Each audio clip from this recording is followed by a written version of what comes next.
Alright.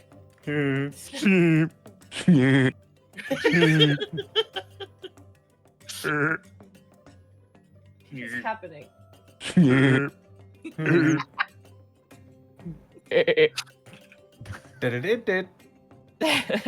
Sans? Son?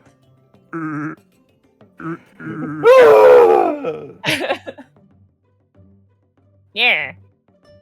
That's what I'm saying. Just another Unexpectables cold open, everybody. God, we're so professional. Definitely. What'd I miss? Oh, Gajjun. What indeed, Gajjun? What? Don't leave. Never leave again. Wait, what happened? What happened? We just Why did why like Sans the here? first like 3 minutes of the opening is just us going. This is what happens when I leave? Yeah. This is what happens when you leave and I don't stay quiet during the opening. This is why I don't talk. Chat, why didn't you do anything about this? I was gone. It was your Chat, this was your responsibility. You were Chat's supposed to in on hit it. quit. Chat's in on it. This is like playing with the fucking music sound effects in Mario Paint. I can't believe people skip the intro. Oh my god. Truly. Why did I outrageous. leave? I had to go Nope. to the bathroom. Alright. Come on. All right, Welcome kayfabe back. off. Chat, that was the sound effect of, that was Seth Green doing the bumpy pumpkin from Robot Chicken. From the, from the Halloween bit. I don't know why Truly anybody incredible. stays.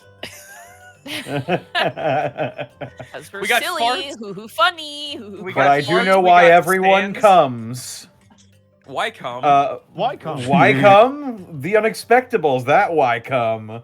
And Oh. welcome to it, everybody. I hope you're all having a fantastic week so far. But before we can get into tonight's festivities, let's go around the horn and introduce our players. Starting with, as always, Gajjun Goomba. Why are we at a level 3 hype train just from Sans noises? Anyway, everybody, Gajjun's Danger Close Goomba's here.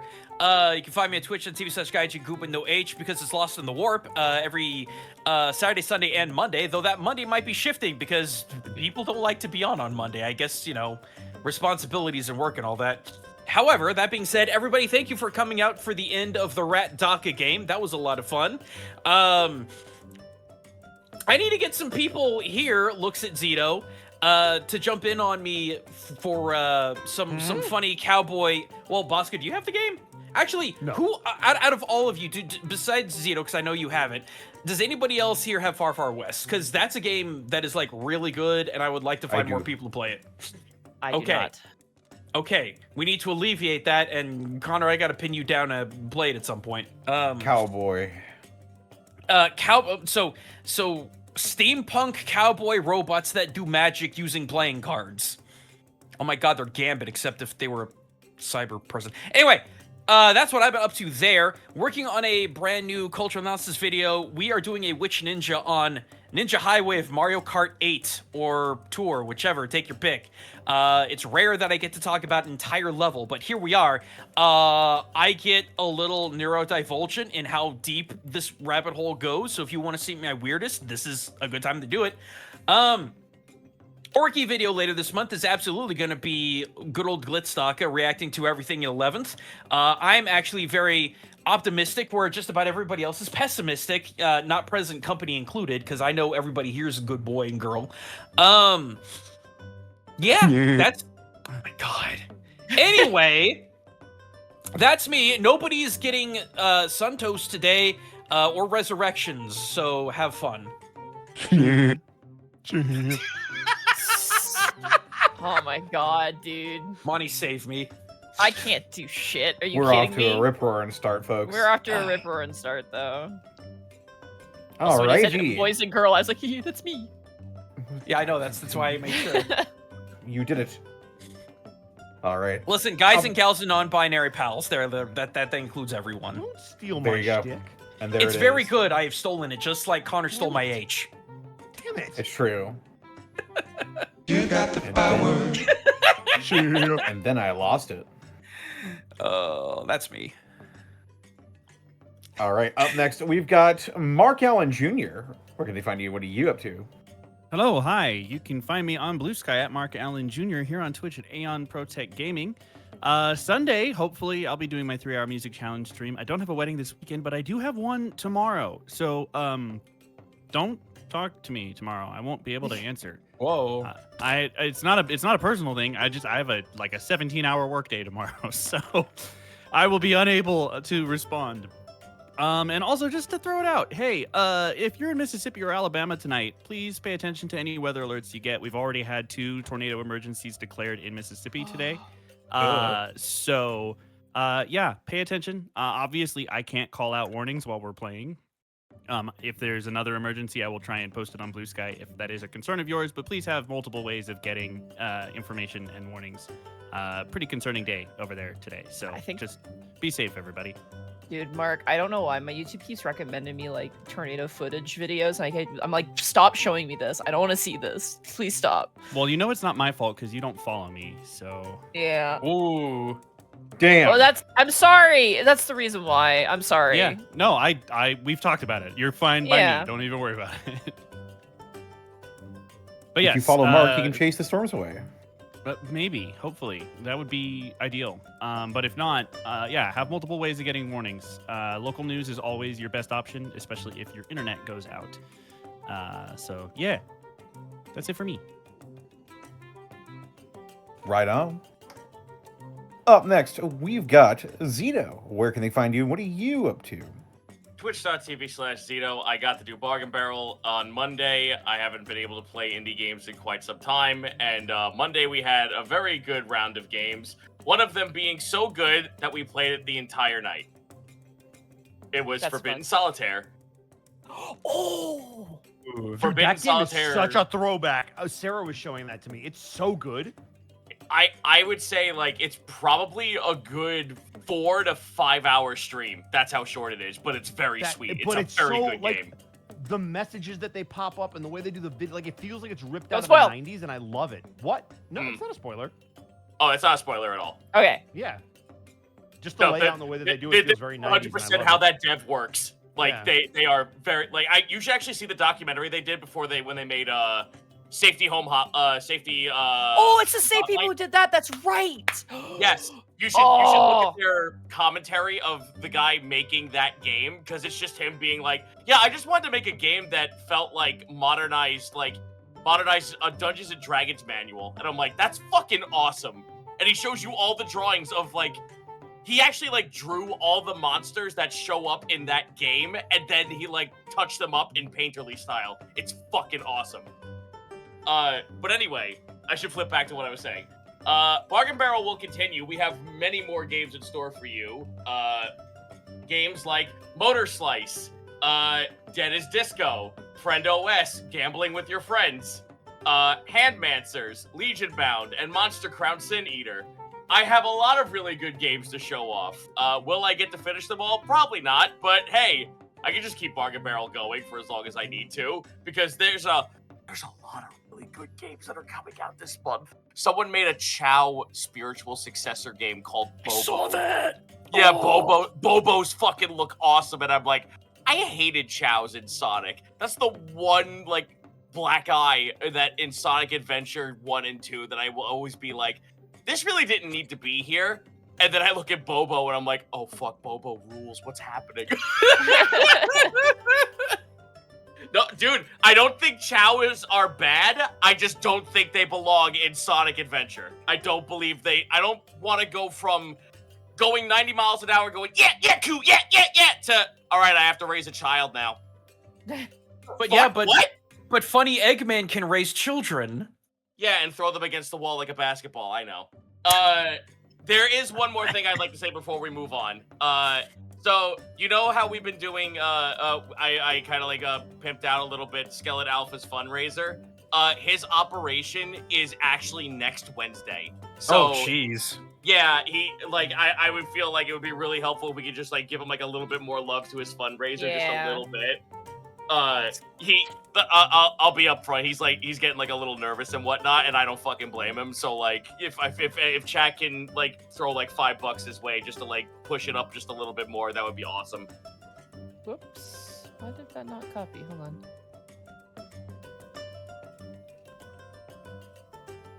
Oh, it got lost in the aether because of a giant sub. Here, I can pin it. There we got go. it. There we go. Go give Skeleton some love, and that's me. Yeah. Scout's good people. Stop by on either Thursday is my day off. Stop by Friday for more Bargain Barrel.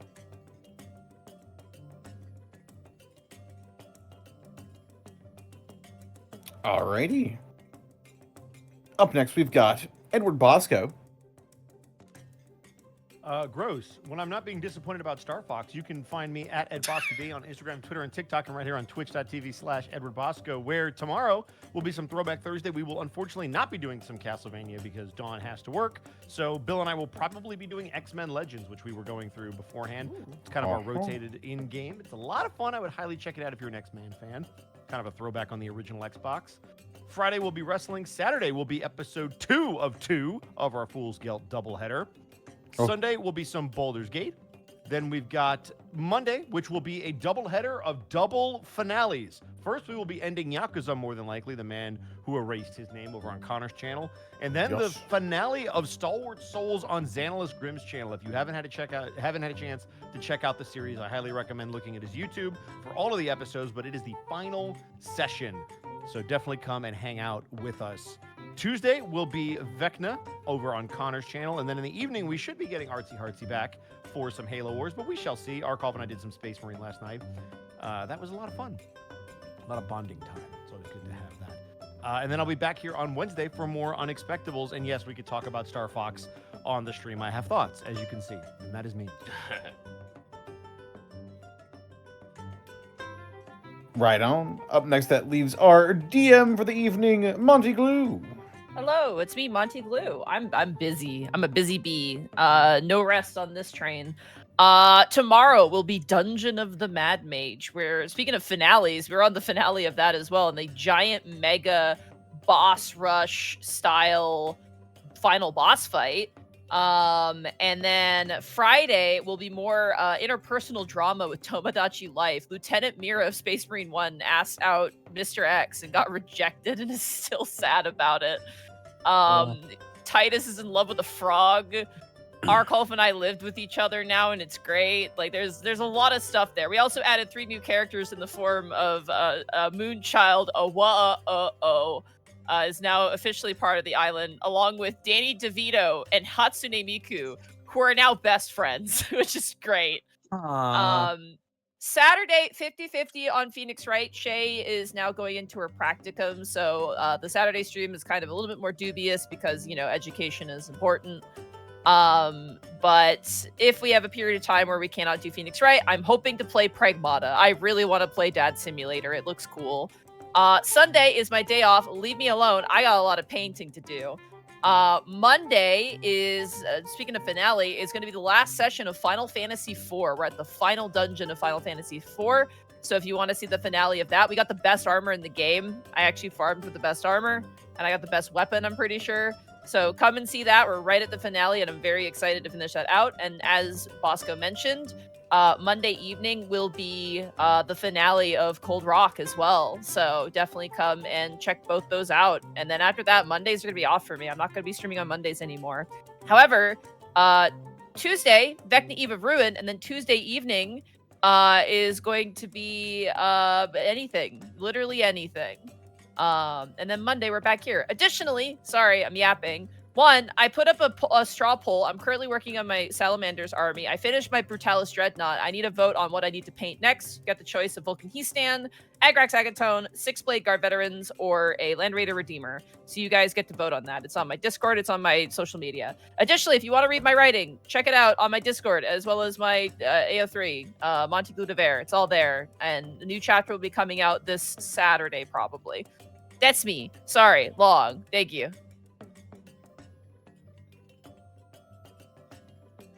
Alrighty, and I suppose that just leaves me. They can find me on Twitter, Twitch, YouTube, Tumblr, and Blue Sky at Distortion Devil. I stream every day except Wednesdays and Saturdays. You can also find all of my TTRPG/role-playing content over at youtube.com/ Doubles and Dice Rolls, where I just finished recording a bunch of footage that I'm going to be using in a upcoming video. So look forward to that in the near-ish future. Yeah. Other than that, I think that's about it. Stream schedule's pretty normal. So yeah, that's about it for me. This episode of The Unexpectables is brought to you in part by Die Hard Dice. Sorry guys, I gotta grab my dice. Mark, where are you? Watching a tornado emergency. Sorry. It's a Die Hard dice Dice. NATO. Oh yeah, Die if Hard you wanna... Dice. Sorry. Die Hard Dice is your one-stop shop for dice and dice accessories. And if you head on over to dieharddice.com, you can use the code Unexpectables. You can save 10% when you shop online. And we also couldn't do this week in, week out without bits and subs from people like you. Like you. That's right. From people such as... I just had it. Strongbrush, thank you for the 11 months. I've been subbed for almost a year, but I've been listening since campaign 1. Very nice. Yep. Get That Man, thank you for the 42 months. Get him. Get him. Get That Man. Statue Breaker, thank you for the 20 months. Mythical Things, thank you for the 66 months. 1 month away from the cursed number. 3 months from the funny one. Ooh. Ooh. Educated Laziness, thank you for the 7 months. Just 14 months to go until the funny number. Indeed. Never Was a Good Gamer, thank you for the 45 months. Shadow Flare, thank you for the 73 months. Anonymous Gifter, thank you for gifting a sub to the community. Thank you very much. Mikan Pachi, thank you for the 100 bits. Let us pray. In the beginning, there was stone. Then the words were spoken. These words rang true and just. And these words were, in fact, Wark. Warkmen. Warkman. Warkmen. Be thy blast. Sorry. Thy kingdom come. Okay, if you weren't gonna say it, I was gonna say it. Pokey in my pocket, thank you for the 40 bits. B Ford, thank you for the 357 bits. Happy Wednesday, I'll catch you in the VOD. Z-Man Stardust, thank you for the 100 bits. Good luck tonight, I may have to dip out soon and finish in the VOD. Good luck with the rolls tonight. Jewelry Jelly, thank you for the 72 months. Random question, everyone. What is the Sanrio character that best matches your personality? Man, we're going deep. Sorry, what was the question? Apologies. What is the Sanrio character that best matches your personality? Big challenges. I feel like Pom Pom Puddin. I don't know their personality, but they're fat. They look like they eat a lot, and they got a little butthole. So I think they're pretty silly and cute. I'm gonna pass because that just flashbanged me really hard. It's true. Did you not hear about how Pom Pom Purin's little butt like literally saved his character? No. See, that's not the part that flashbanged me. It's like I relate to this character because he's fat and he's got a butthole, and I'm like, what? I mean, we all relate to that, right? Okay, first of all, you're not fat. Shut up. Well, whatever.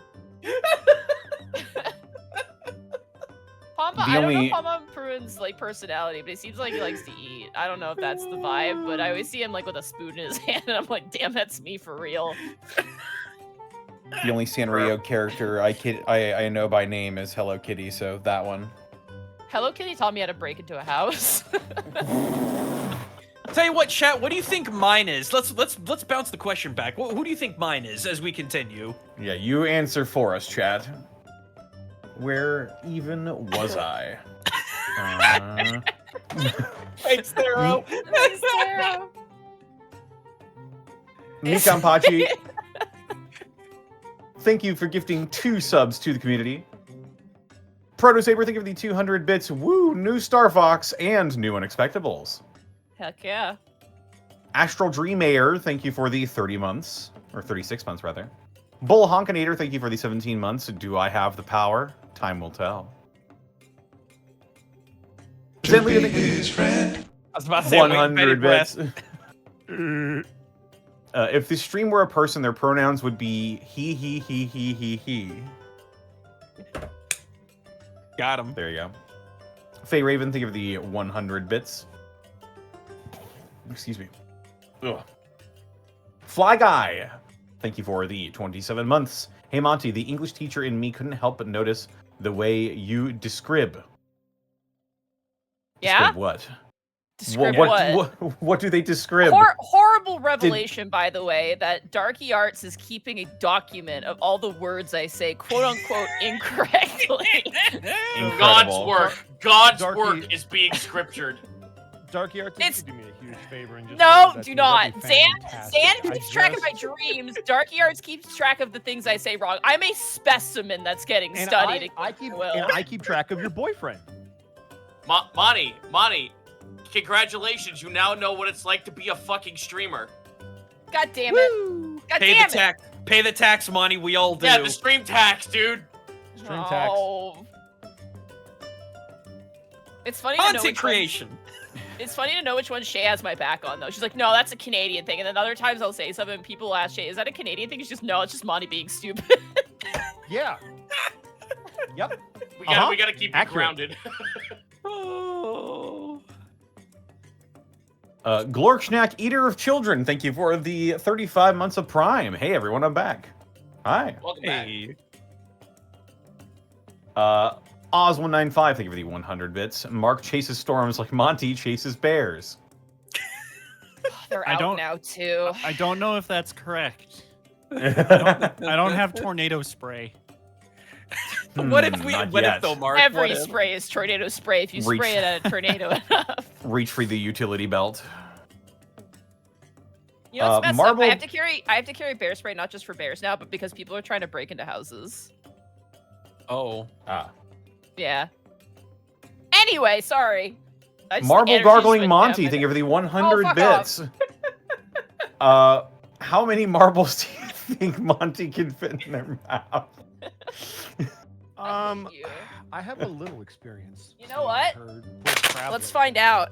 Oh go. God. No! What the No, fuck? I'm joking. No, I'm joking. I don't have someone Swallow, else in you this won't. house with me. I'll die. Goblin cannot perform the Heimlich remover. The Heimlich remover? You're gonna That's what my dad remove calls it. Heimlich? That's what my dad calls it.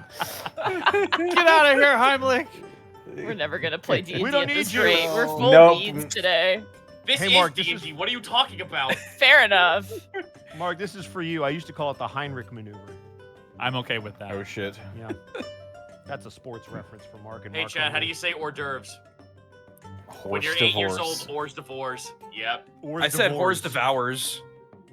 Honestly, Also good. accurate statement depending upon where you are. Morthrandor, thank you for gifting 10 subs to the community. Messenger of Chaos, thank you for gifting 10 subs to the community. Oh. Null and Void, thank you for gifting 5 subs to the community. Y'all are crazy. Mr. Ursa, thank you for the 250 bits. May y'all have good rolls. Maybe. Morthrandor, thank you for the additional 10 subs gifted to the community. The Common Zero, thank you for the community sub. Mikanpachi, thank you for the 100 bits. Zeno is someone who loved Chow's in Sonic Adventure on the GameCube, and also is someone who is Italian. I must punish you for your blasphemy with equal blasphemy. I'm going to break the spaghetti in half. Oof. I'm sorry, that's I'm playing not the the smallest. I'm playing the smallest violin for you. It's true, I can see it. It's right there. If that's the worst you're gonna do, it's Uh, not equivalent. Oh, never mind. There's something I have to mention before we go live. Uh-oh. We are live. Sorry, didn't do before it. the game Before we starts. go sorry. live. Yeah, after minutes up before the game starts. Sorry. I have some bad news for you, Monty. As stated previously, we are professionals. Yeah. Oh my god.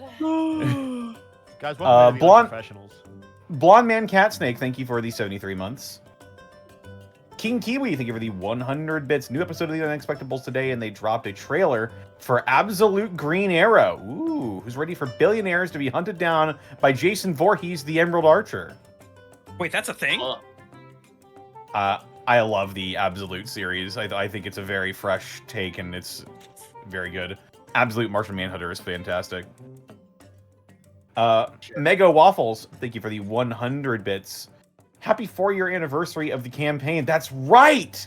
That's Oh. right. Yeah, that's what I was saying now. Oh God, we started There in you go. 22. Yeah, we Mhm. did. We've been doing this Oh. almost as long This as is a campaign mega one. campaign. Yeah, this is a big How long one. was season 1? Quote 200 unquote? 4 years? episodes. 3 or Like 4 years? five-ish years. I think we Yeah, started in like 200 2017, I want to say. Let's put it this 2017, way, 2018. Approximately God. every 50 episodes, because we always take a couple of weeks off, is a year. So in one more year, we will match campaign 2, because that'll be another 50. Oh, and we're level 6. We're level We were Big campaign. Oh. Woo! This is my magnum opus! Sorry. This is Monty's retiring after this. Spoiler, guys. No, I'm not. I'll never stop. Dude, you know how Well, we bad won't it be is when I done for was 20 sick? years, Monty. So Hey. you, know how you've bad it got was? time. It's true. You know how Campaign bad it 3 will was? be the friends you made along the way. You know how bad it was when I was sick that while ago and I couldn't play any of my D&D games? I was scratching my neck. Like, I was like, I need roleplaying right now. Like, I was not having a good time. No, what's going to happen is Monty's just going to bring in a new DM like Brendan Lee Mulligan to take over so that she can. Yeah, finally let me be a just player get in her Brendan own Lee series. Mulligan on Yeah, the phone and just call Yeah. him in. Yeah. I got you. Yeah. We could only get Brandon Lee Mulligan in, actually. It's like Brendan Lee Mulligan. Brendan Lee Mulligan, but like sugar-free. Ooh. Anyway, please continue. Mega Waffles, thank you for the 100 bits. Oh, wait, I just read that one. Funkmaster Grunty, thank you for the 22 months. You joke, Zito, but Sonic Adventure 2 was quite prophetic.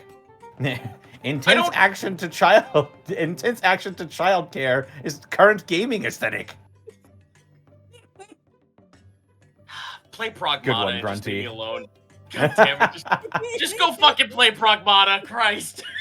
Morth Randor, thank you for giving a tier 1 sub to Flower Nipples. Okay, can we let that go, please? That joke is literally 7 years old. Zenlita, thank you for the 100 bits. It has come to my attention that tonight is the 4th anniversary of Campaign 2. That's right. Yeah. We just discussed that. Avion we fan, got- thank you for the 6 bits. Pokey in my pocket, thank you for the 100 bits. I think Ed as Badsmaru energy. I vibe with it. Also, Gajjun probably Keropi. What I the can hell see is that. Oh, Badsmaru. are these more Sanrio characters? Wait, Yes, oh, they yeah, are. Yeah. Oh, okay. I thought we were being hexed. I wasn't sure. I agree, Chad. My, Never my, give my up the wife has flowers brought or me up something. to speed on all of the characters. I agree. Lost Planet, thank you for the 500 bits. Can't wait to work through a potential tornado. Hang in there, Lost Planet.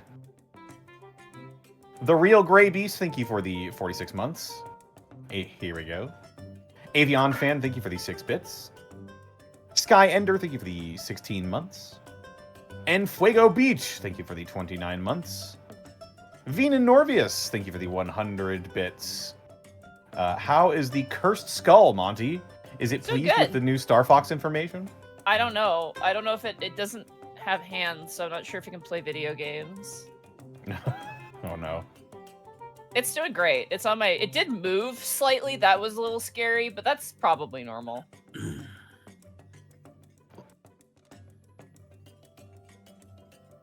Lastel Cree, thank you for the 10 bits. Oathbreaker John, thank you for the 100 bits. Speaking of chasing, what about everyone else? What do you guys chase? That rush. Sorry. Nothing fast. Victory. In indie games on my show Bargain Barrel at twitch.tv/Zeno.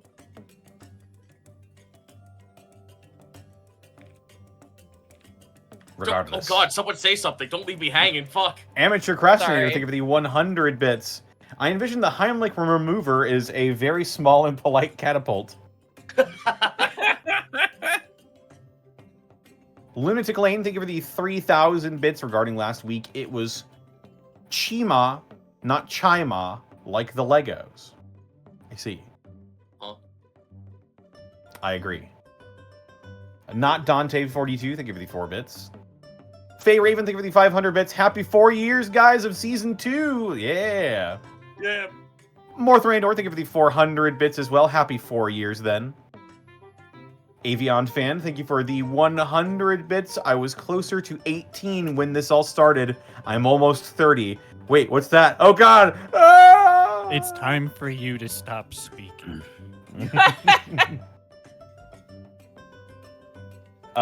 Equinox 4, thank you for the 20 months. And Poindexter, thank you for the 57 months. And with that, Okay. we are all caught up. Oh.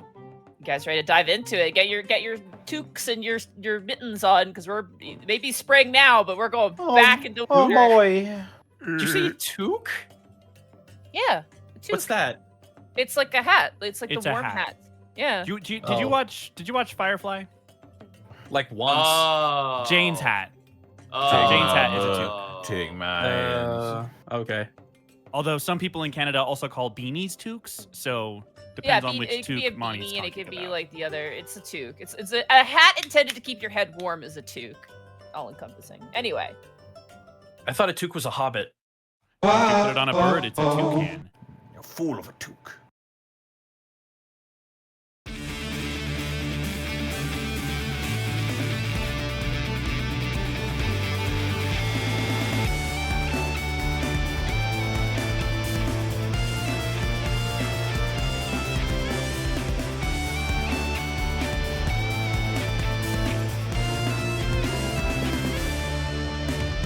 Come to a world of wonder like no other under the shining sun, where our people gather, disparate but as one.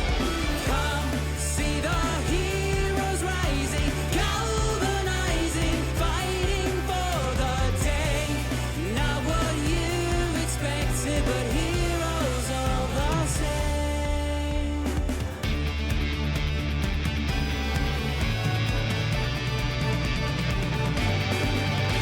Sound out the trumpets, rain down the lights, as magic and mystery and wonder take flight. A world full of danger, always nearby. Been after they have arrived. With song, axe, and arrow, and a bright brand new age, will rise up to battle the challenge the fates. Vanquishing evil, saving the day, an unexpectable journey awaits.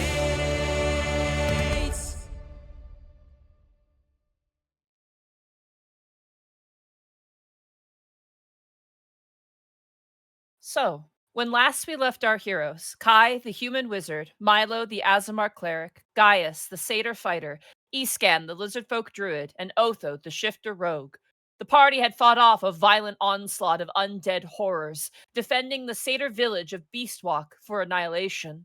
After saving the injured and interring the dead, the party set off north to make their way to the lunatic forest. After a lengthy and freezing journey, the party met with an older Leonin couple, enjoyed some tea, and made camp for the night, upon which they were visited by the were-wyvern Bellum, who appeared strangely disorientated and confused. After taking off in the morn, the party followed the footprints of a lizard-like beast being chased by a Sleipnir and a herd of centaurs. Following a track of blood and battle, the party came upon a violent duel between a long rabbit-eared knight and the herd leader of the centaurs, the two seemingly dueling due to the fate of the Sleipnir that lay dead amongst the snow. After the party successfully calmed the situation, the knight revealed himself to be Darren Ularu, the Ear Knight of Athel, and one of the 13 Grand Knights of Athel. Now, as the snow gently falls, the centaurs mourn the embodiment that the Sleipnir represents, and Darren Ularu invites discussion. We return to the Unexpectables.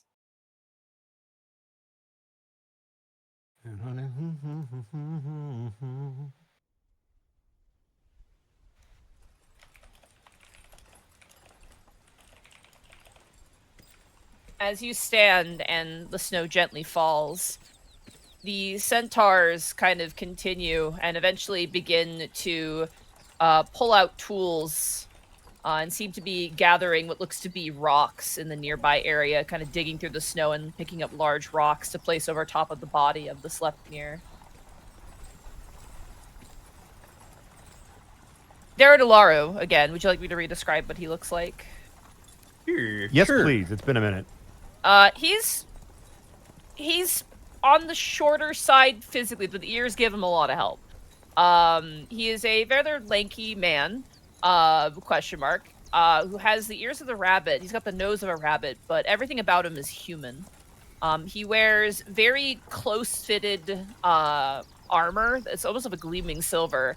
And notably, he has kind of like Three Musketeers kind of tabard and helmet look with the sort of like, I call them teapot helmets, but like the sort of Saleh teapot helmet look that he kind of drops down and removes and places to his side.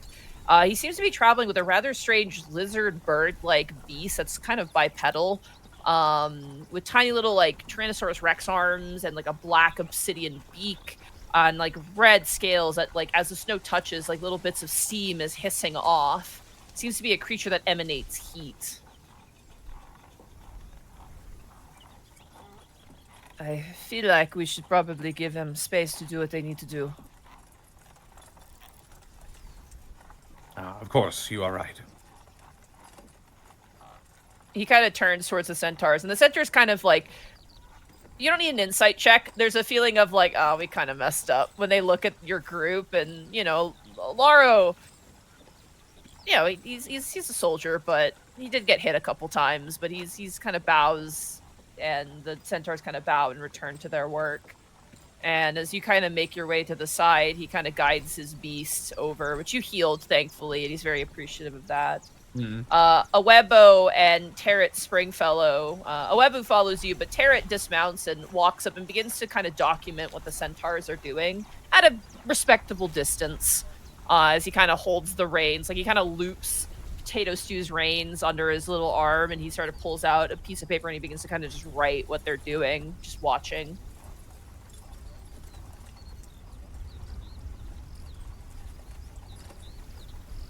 Where were we in the conversation? Because I think that one of the last things we did before session in last week, we were huddling around to try and figure out how much we wanted to divulge. That was I where we think left off. we basically came to the agreement that we would tell him about Eleanor and then kind of gauge it from there, because that's already pretty common knowledge that she's still alive. Was that going to be done via Otho? Otho was the one that I think was going to do it. Yeah, I can do it. Okay. You find like a little gathering of rocks and kind of dust the snow off of them and sit down. I imagine you make like just a little, not like a big fire, but just like a, hey, let's warm up fire because we're going to not be moving. The Axbees kind of make a little huddle, and Awebo kind of oversees them with Rebu, and they seem to be locked in a discussion. Rebu is like, oh, hell yeah, time to smoke, as he pulls out his pipe and kind of talks with Awebo about who knows what. It looks like they're kind of tracking the course ahead now that you've gone a little bit off course. Alaro takes off his helmet and places at his side. You notice his blade is a very thin, sort of short swordy kind of blade. He's very, like, as far as the knight goes, he's definitely not your, you know, heavy weapon knight. He seems to be a bit more agile in just terms of his armaments and his weaponry. I believe you said he had a rapier, correct? Yeah, it's like a it's kind of like a rapier short sword look to it. Okay. Yeah. Does it look like he made the... Yeah, does it look like he made the weapon himself because it's so unique, or does it look like it's something standard? This looks mastercrafted of some kind. It's definitely ornate in nature. Okay.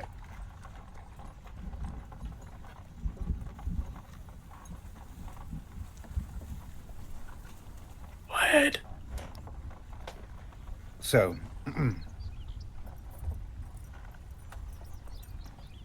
the information that we're about to tell you is a closely guarded secret. You are the stewards of a country. Anything that you know is always a guarded secret.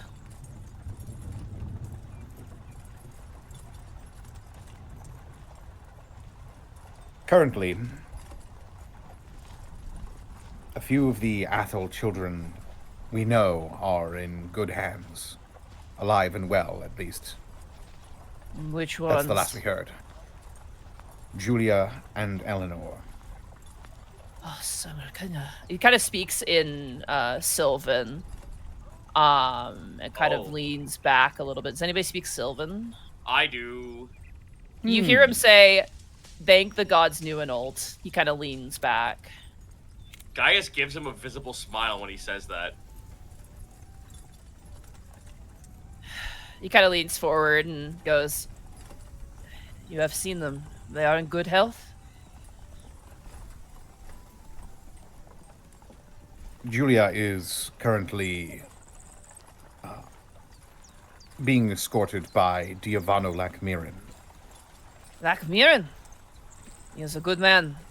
Very loyal, but his story is one of tragedy. Unrequited love. But For their own safety, we don't know where they are precisely, but I can assure you that they are in good hands.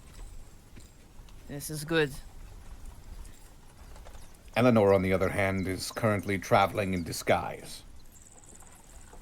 That's a wise choice.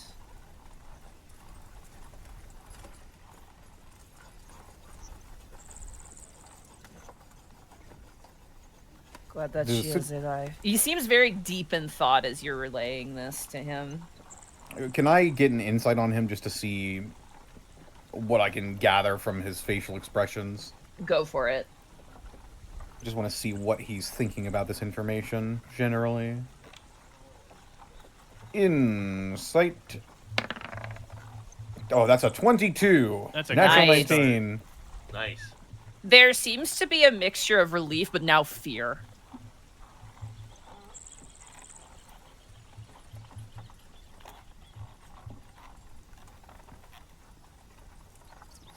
There are other things at play, of course, other people.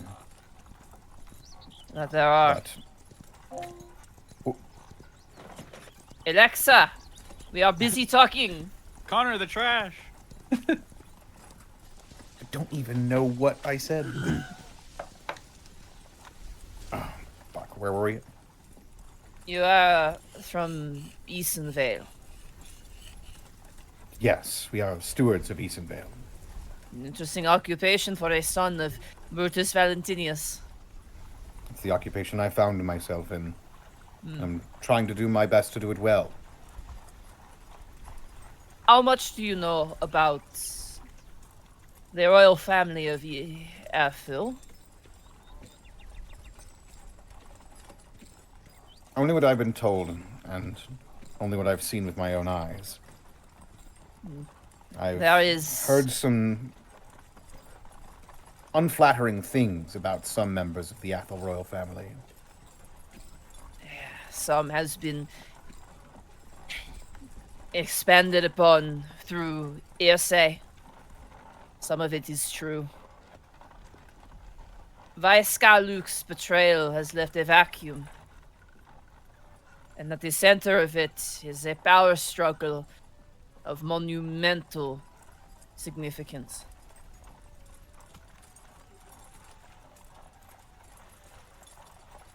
It was a bit of an outsider in Etheal. I've always been an outsider wherever I have gone. Here I am known as a Laro the Tall. In Etheal I am the Long-Eared Knight. That is not by accident. It is by simply my way of being. I suppose it does not provide any reassurance to you, but while I was a Knight of Etheal, my values did not align with my peers. Not in the way that they would value at most. I do not know if that makes sense, but that is the truth of it. I uphold no loyalty. I upload a virtue. That is my way.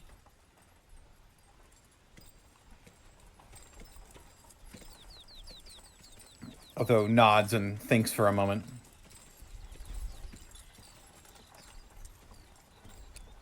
Julia is Madeline's child.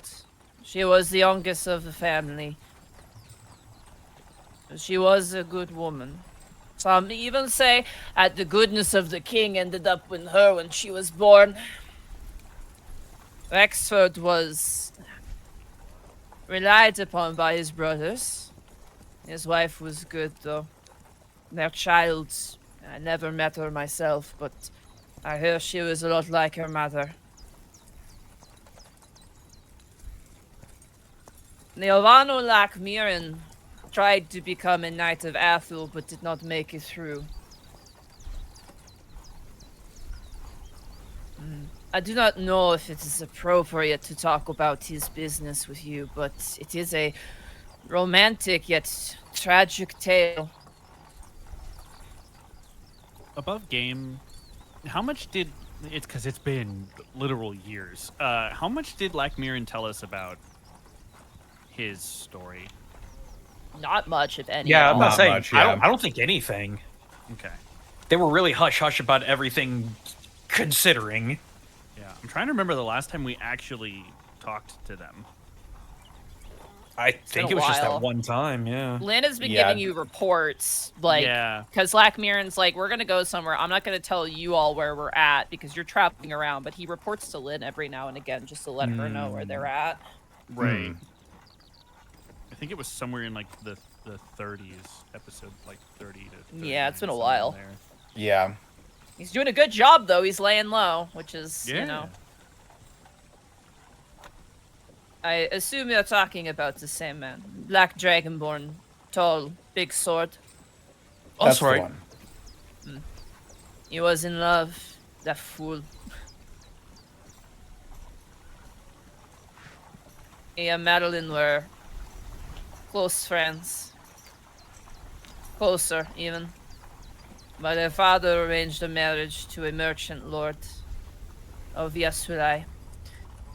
And their love was not to be. A sail sword and a princess. Oh, it is the thing of poems.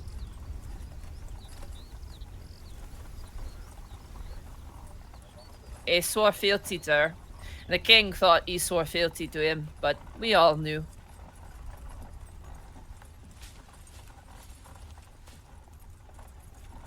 What is the difference between love and loyalty? So, how did you end up out here? Once everything began to fall apart, I fled in the night. Power never appealed to me. I believed in being a knight to defend people's freedoms. Yeah, the reason I am here is because I was visiting my mother.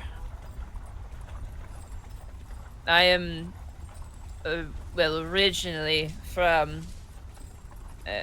sorry, check my notes here. I am originally from the Aragon village to the northwest of here. Wait, where? Aragon is the rabbit people, like Usumagi. Hey, Warren? I don't think I have that on my map. Ew. Let me see your map. Map? Is it that place over there? As you pointed out on the map. Ah, yes, that would be it. That Oh. is Usumagi. It is known as the Grand Warren. It's not a very large place. There are many villages surrounding it. But it is where I was born. It is called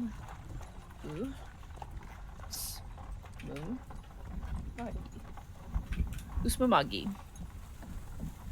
Also known as the Grand Warren. So dangerously close to rabbit and eel.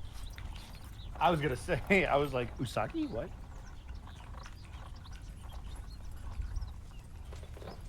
You know, something's got me curious, knowing that that particular town. We were on our way north, but we had to decide one danger or another, and we were thinking the lunatic forest because we're on our way to Holstrom. But I'm wondering if we took the long way around, near over here at the Banchel Cliffs. That is where the Hadonzi, they reside there. In their lifted elevator cliffs. Do you think that might be safer? I do not know. Are you being pursued? That's complicated. That face tells me that you are being pursued. He kind of waves dismissively. I have shared my business with you. I will not ask it of you. But if you would like me to ease your concerns, my mother lives in Usmumagi. I was born there. My father was from Athel. As you can tell, they made me. And he kind of gestures to himself. Well, no, guys, what do you think? Should we keep the heading or take the long way around? If you're being pursued, the lunatic forest, not many people will follow you in there. If your pursuers are from Savas. Well, that was our original plan, and honestly, I don't think diverting to more populated areas is a good idea after what just happened. I Guess agree. that's fair. Your father is a were-tiger. You could always meet with the conclave. Easton instantly molts, but hides it really quickly.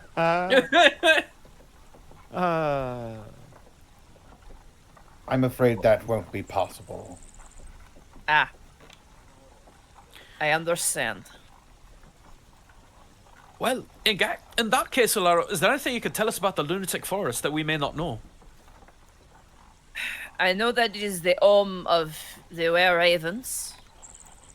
They are a very insular beast clan of Savas. Many people believe them to be, what is the word? Witches and wizards of unknown magics. But some say that in times of need they will come to your aid. Other people say that they will curse you. The forest itself is very dangerous. Most beasts do not go in. And some say you hear the howling of the damned inside.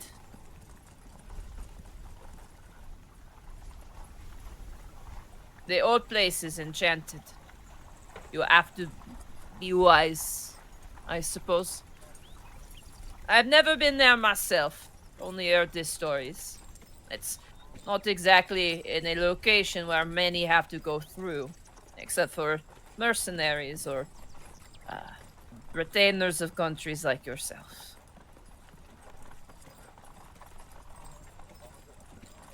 Just And makes yet me it seems, good. Sorry. and yet it seems we must brave it. I do not know why, but I have heard of travelers heading through there. Seemed very intent on gathering paper and ink before going. Paper Any and idea? ink. No idea. The other thing, I say that many do not go in. There is an exception to this. While there are not many, and most live to the north in the Fractal Den, 3 Kreen will go there more often than anyone else. They seem unbothered by the dangers within. And he just kind of shrugs. Do you mind if I ask you some questions? I noticed that you seem a bit trepidatious to me. I am curious about something. Oh, many things, really. Very well. You claim to know Julia and Eleanor. You also seem familiar with the 13 Knights of Athel. How do I word this? Ay, Olaro. You find yourself in the company. He's kind of mutters to himself, like really not sure what to do. I suppose is this. Have you spoken to other knights besides me after confirming the whereabouts of Julie and Eleanor? I've spoken to several knights. I am curious, my good sir, who you've spoken to. Good question, Mega Man. Let me just rifle through these notes here. Is it not Rose? Oh God. No, it was Rose. Rose Sinclair. Rose was one. Rose Yeah. Sinclair. It wasn't our whole group, but Gaius spoke to Yeah. Cyanidal Clane. Varhan Tralgear was the super shifty Goliath knight. Yes. And then there was the handsome one. Who did you speak to when you went to go meet Vicegar? I spoke Wasn't to... there one of the knights there? There were two of them, I believe. Yeah, there was There was a Farhan and Goliath. another one. There was a Goliath, and then there was another one. Did we ever talk to Cyanidal Clane? That was who. Like I Gaius- said, Gaius did. Okay, But that was a Gaius long did. time ago. Yeah.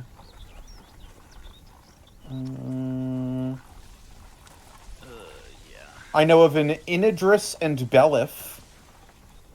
They're supposedly two of the Grand Knights. Where? What episode But- was that you went and talked to him? It was after we got back from Vomer. It was 129, 130-ish, I believe, is when I went. 131 is Brain Ball. 129.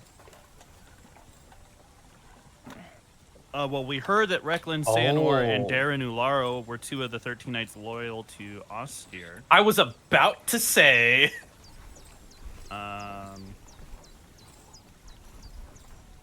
I didn't take any notes on that interaction because I wasn't there. So we were told. I can't remember when this was. We were told to search for the Ear Knight. Who is Darren Ularo? It was Yeah. a note. It was Oh, a note that was sent to Casaurus. Otho. Casaurus was the name of the guy who saw me, the first knight who saw me in the chamber. I think it's After I talked to Vice Casaurus. Garlic. That's what is in my notes. It's Casaurus. Oh, Casaurus, yes. Yeah. What were you gonna Casaurus say, Varu. Otho was slipped a note from that chambermaid girl, and that had information. I believe that's still in your documents in the game itself, in the red documents. Yes, it is. That's where we heard about the two that were loyal, I think. No, that's Yeah, Marvin so the it was- Wizard note. Yeah, The secret stem- note. A secret note. It was Recklin and Ularo. I that watched were- for the last loyal knight of Athel, Recklin Cianor. He swears to Austin Athel and fights for his rightful place on the throne. Trust Recklin Cianor, and you can also trust Darren Ularo. They who hold freedoms beyond all else. Darren wanders now. Watch for the Ear Knight. Oh shit! Yeah. That's him. We found him. Accidentally. It's great. Yeah, he was going to visit his mom. Ear night. Now I don't know if He anyone. wanders now.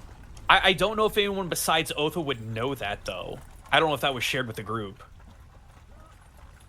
He did share the contents of that note with We the talked group. about Okay. it.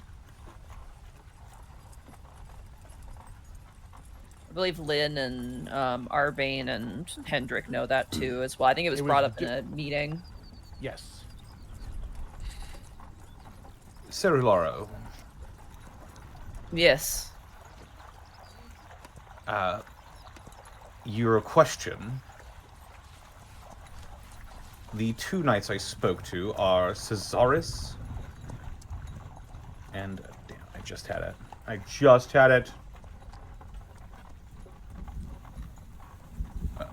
Varhan Tralgear. When you say Zazaris, there's like a sort of like, of course, but when you mention Varhan, you watch as Ularo's face kind of darkens a bit. So you are in the capital. Was it on I a spoke- royal invitation, or was it informal? I spoke to Vicegar Luke himself. And you are alive. I didn't give him a reason to kill me. You see then now, a demon rules. He That isn't man- even ruling. He's just waiting and hunting. A lion is still a ruler, even though they are beasts that hunt. There is no nobility to it. Believe you and me. That's what he said. You met with him. I'm not one to doubt you. You have saved my life this day, but I must know why.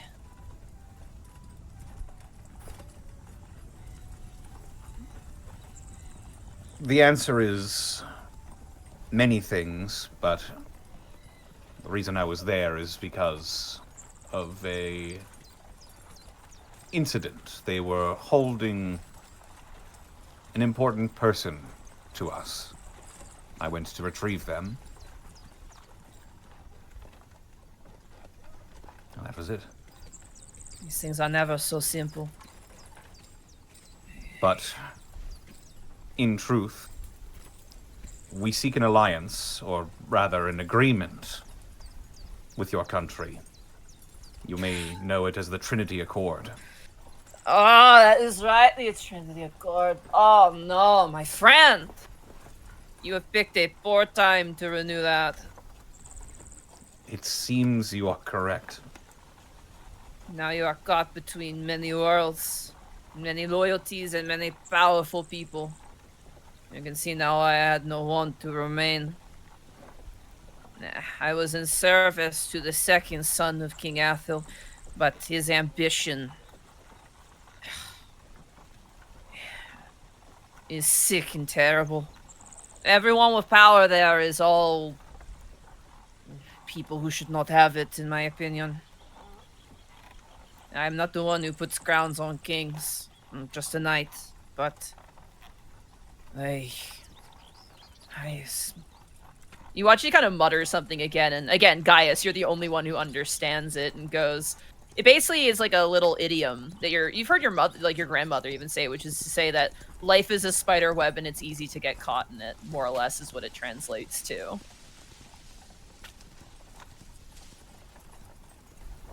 I will tell you what I know. I cannot decide on your path. I can't even decide on my path at this time. I'm surprised that the 13 Knights have not sent someone to kill me, to be honest with you. But I think that they're more concerned with finding Julia and Eleanor and any other survival royal. That in Austin is making strides in trying to reclaim the country, no matter how brutal. Not to mention, the Crown Prince is conspiring with dark powers to try and take back power. It is, for all intents and purposes, a three-way fight for the country at this time. Perhaps even a fourth, depending on the states of Julie and Eleanor. I do not wish to dehumanize them. The girls have been through enough, but until such time as peace is assured, those girls are pieces in a game. A bloody Their game. lives constantly in danger. Of that we are agreed. You said you met with Cesarius? Yes, he was the first of the knights to see me. 1 second. There is a cat I need to spritz. 1 second. How's it? Goblin. Gaboblin. Oh, the window's open. 1 second. Give me 2 seconds here. We're all Oh right. no. So above game, guys, what do we want to Yes. do? Because we have as far options. So we were told to seek him out. He doesn't seem Yeah. to be really wanting to go one way or another. But this is the only real tie that we could possibly have to Austin at present. And out of if we were to side with trying to put Austin on the throne and then get their blessings for the Trinity Accord, because I don't know about y'all, but trying to do it via Viscar Luke's gang, not sure about that one. Mm-hmm. But what do we want to do? What do we want to do? So my first thought is we should contact Lynn and ask her, and maybe converse with Amber Shadow to figure out, you know, if there's any sort of political backlash we should be concerned about, just having him meet in an official capacity with Easton Vale, because if we just like send him there and shelter him, then we've clearly picked a side, and if Viscar finds out about that, it could be a problem. I'm back. He would like to ask his questions, but apologies about that. Yeah, go for it. That's on. Go ahead. Yeah, we were You- just talking about stuff over above game. Yeah. You have met with Zazaris.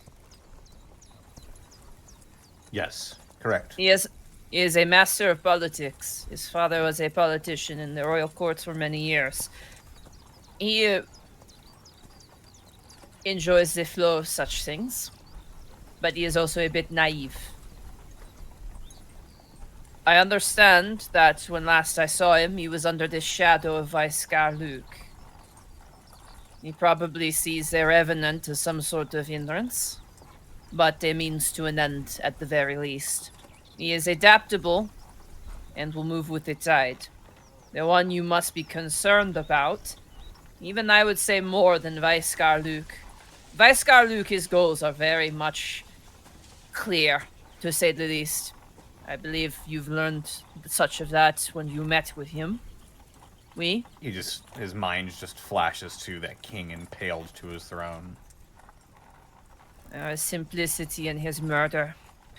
There is simplicity in his ire. It is the only gift we are given. The one you should be afraid of, in the sense that you should be the most concerned with, is Varhan Trelger. He is a schemer. Not only is he a schemer, he keeps tabs on everything. His memory is like very sharp. Anyone he has ever met, anyone he knows about or hears from secondhand, regardless of whether they are an ally or an enemy, they are resources to be tapped into. He will keep a note of everything, and you are now in his ledger, Otho. He is a schemer. If anyone could decide the fate of Athel, it would be him. Which is very concerning to me. But the man is ambitious. And that is a terrifying thing.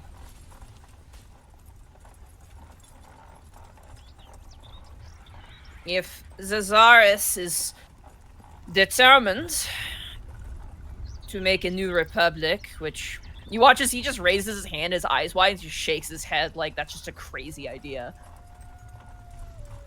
You can be guaranteed that Varhan will have a seat there. He will want it more than anything. I do not think he is conspiring with Vice-Gar Luke. I don't think anyone can conspire with that creature. But an opportunist is an opportunist.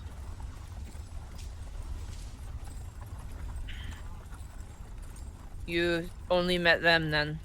No one else. We had met Rose Sinclair Yeah. earlier. The old thorn. Ugh, he kind of like rolls his eyes a bit. She is always so indecisive. And she cows easily to intimidation, though. And she has got drive, though. I imagine if Zazaris and Varhan have the reins on the country at the moment, she is answering to them. I wonder how much she feels about doing that dirty work, but she's an endurer. Have you met with any other members loyal to the royal family? Recklin Cianor at all? Did Gaius tell the group about his run-in with Cyanidal Clane? I think you clarified it later, didn't you? I did, yes. He'll just motion to Gaius in that case. I believe my companion here, Mr. Agni, may have had a run-in. With Recklin? Guys just nods. Yeah. You've met with Recklin? That's not the person you're talking about. You met Cyandal Crane, which is or Clane, no, sorry, it's a different character. Cyanidal Clane. Yeah. He's talking about Recklin Cianor. I don't know anyone named Recklin. It's in the note you got. Eh? Oh, That was the other individual. right. So we know of them, but I don't know if we've ever met them. Yeah, he's asking if you've ever met... You've never met him? No. But we were given a bit of information by someone in the royal palace.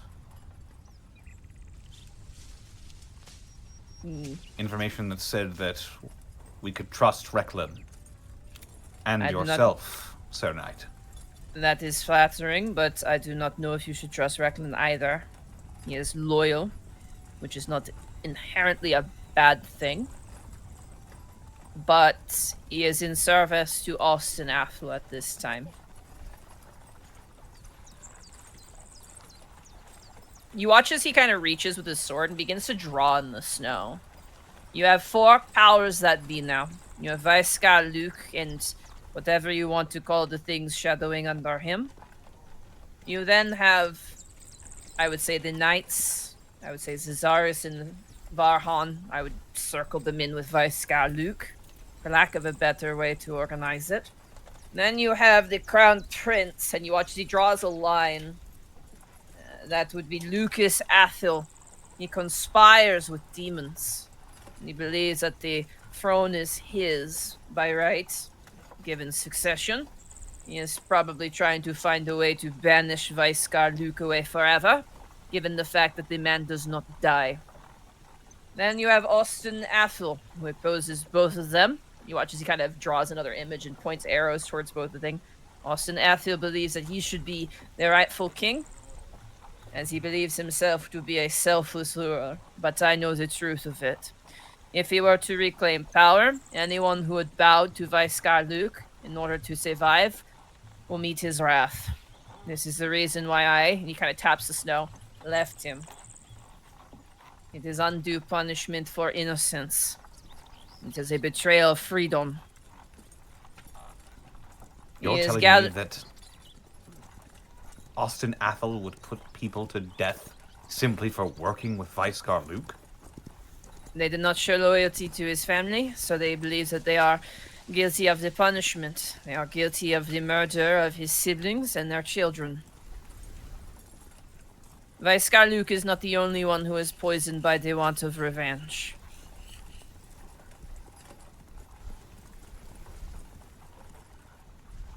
The last option is a catch-all one. Anyone who wants to try and find the remnants of the royal family may attempt to try their hand towards the throne. As I mentioned, Julie and Eleanor are important parts. He kind of taps the snow twice for that plan. They are not just in danger from Vaiskar Luke, they are in danger of opportunists looking to rule the country themselves through a puppet leader, or even of their own family. Austin wants revenge for his family, but he will not allow anyone else to sit upon his throne. Lucas would sacrifice them. That's the way I believe. I do not want Lucas in charge of Athel. Such a thing would be dangerous. Right now I'm worried for Centralia. So you're saying no matter who takes the throne, it's a bad situation. You can So see what's now why I the left. solution? Whichever choice you can live with. Eastcan does the scrunched Kermit face. Besides, it's not a choice for us to make. Well, I suppose for you. Whoever you ally yourself when you could either lead your country to war or bountiful political power. Side with the wrong one, and they become usurped. Easenvale is an enemy to Athel. Side with the right one, then ties shall be strong. Put the tyrant on the throne, who's to say what will happen? I think we need to get this information back to the keep as quickly as possible. I agree, but Maybe right pass now, it on to the rest of the allies. right now, I don't think we have any way of getting a message back quickly. Milo raises a hand and waves. Don't we have a sending stone? Yes, but both holders of those stones Yeah, are here Rebu in the has the country other with one. us. Didn't Yeah. we? I thought we left it with Lynn because Rebu was coming Nope. with us. Guys, Did we really not leave that? Guys, Yes. I can cast that. It's fine. Oh. Right. Sorry. He just That's Although that's he- all well and good, but I could have sworn we left it because it would be silly for us to bring both of them with us. I do not want to impose.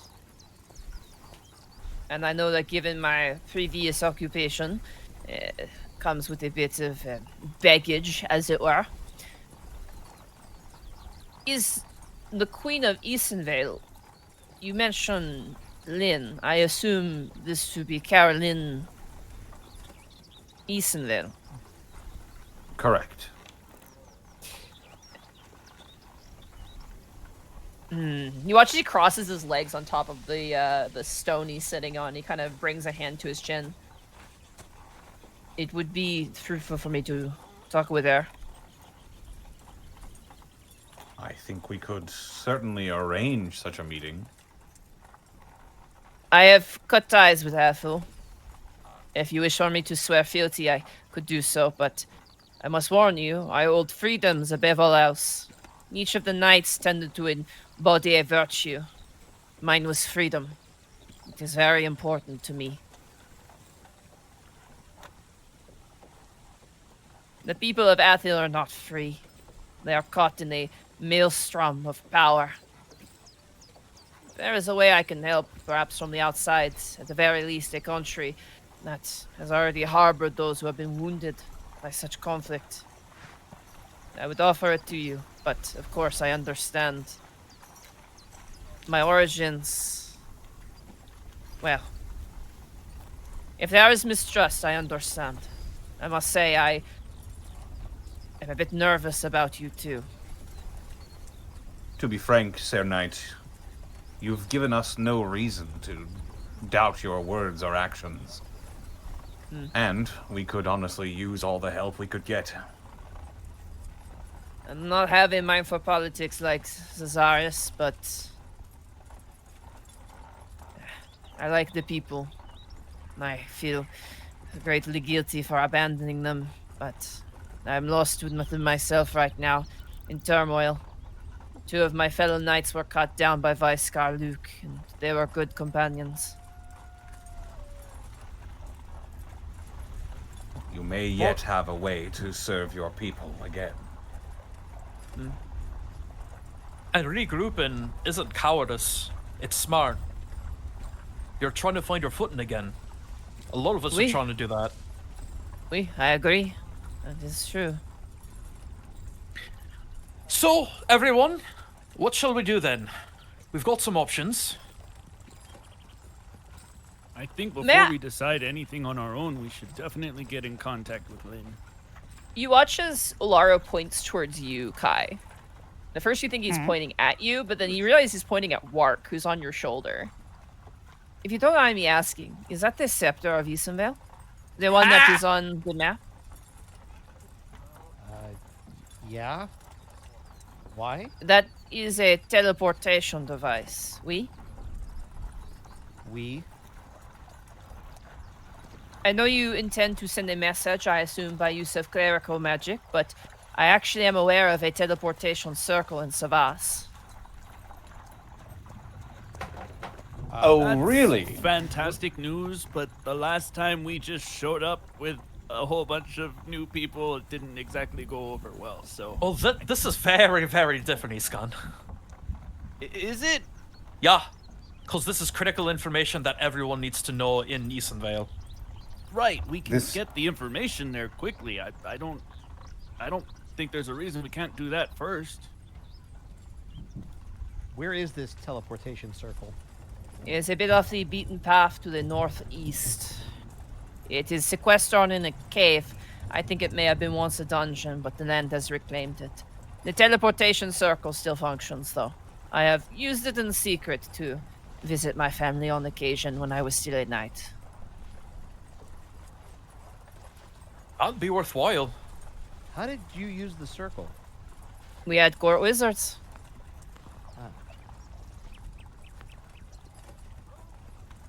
You're Well- asking a lot of questions. Can I ask you a question? Absolutely, go for it. Would you ever serve? That's a Would you bit of ever a. serve as king? Oh no, a throne is a prison. It's not for the likes of me. You know, there's a saying that goes a lot like those that don't want power are the best to wield it and all that. Throwing that out Yeah, there. those who do not want power, though, sometimes do not deserve it.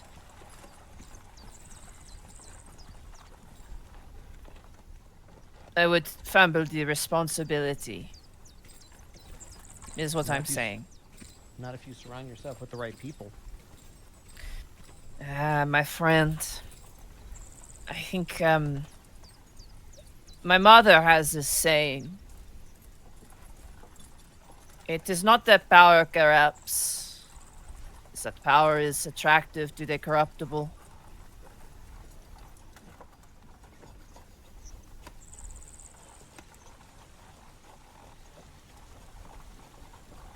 Which kind of proves my point, doesn't it? I suppose, but my ears are too big to put a crown on anyway. It's alright, they'll remake the crown. Oi. All right, that's enough. You can't badger someone into a decision like that. Oh, we're getting off track. Gonna just reiterate that we should talk with Lynn first before we decide anything. No, yeah, I was just, blue skying. What would we even tell her?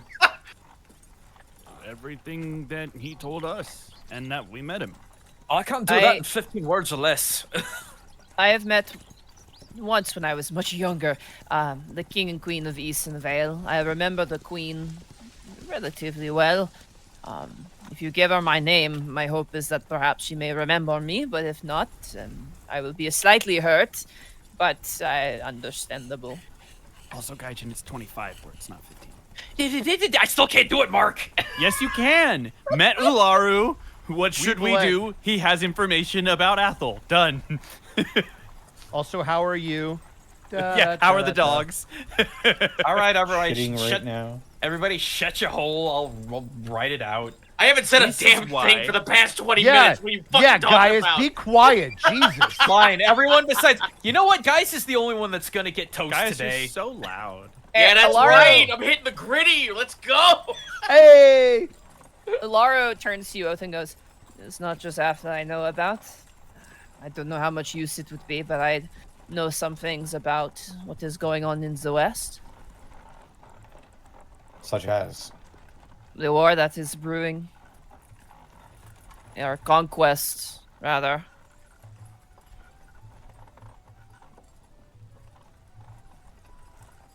Elaborate. It is far away from us now, but it is worth keeping tabs on it, I suppose. At least in the long run.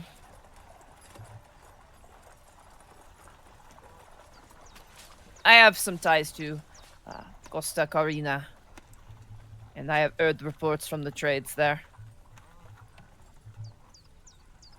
What Costa reports? Carina. Monty, I'm doing that while they're all talking. You got it. Oh, I just checked in general, and I saw the last message that was sent of just choking out Kermit, and I thought that was what you sent. And I was like, wait, to who? Hold on. Just saying Hey, Lynn Lynn! this. he sends it to Gaius, and Gaius just goes. For context, chat and everybody listening, we had someone in our independent chat just send us this picture of Kermit being strangled with a blur filter. So yeah. Incredible. Lynn's reply: "It ain't easy being green." You do get a reply. Uh-huh. Hendrik and I agree he should be brought here immediately, but teleportation should be the only method.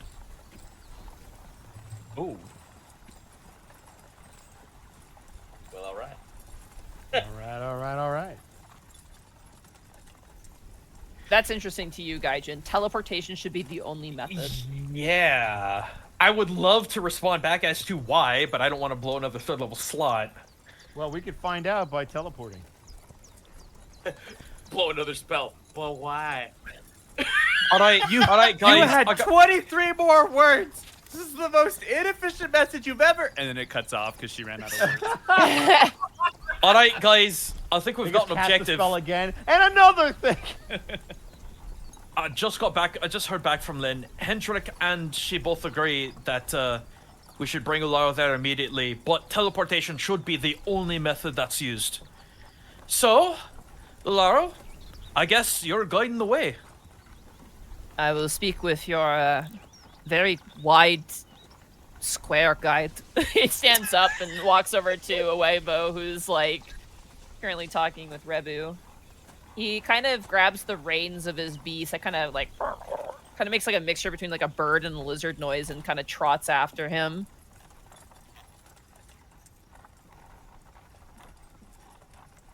Leaving the rest of you to kind of yourselves. I mean, I would assume we'd be mounting up. Well, I think we need to sleep, don't we? No, Wasn't it close to the end of the day? It is No, not. No, it is like it's the early beginning of the day. morning. It's like We- probably like Yeah, I think- 10 I think a.m. we at this just- point. we left We first just thing. matched. Well, yeah, but I didn't know. I couldn't remember how long we'd been following the tracks. It's all good. It's whatever. Yeah, it wasn't too long. As you're talking, the leader of the Centaur group approaches you all. Oh.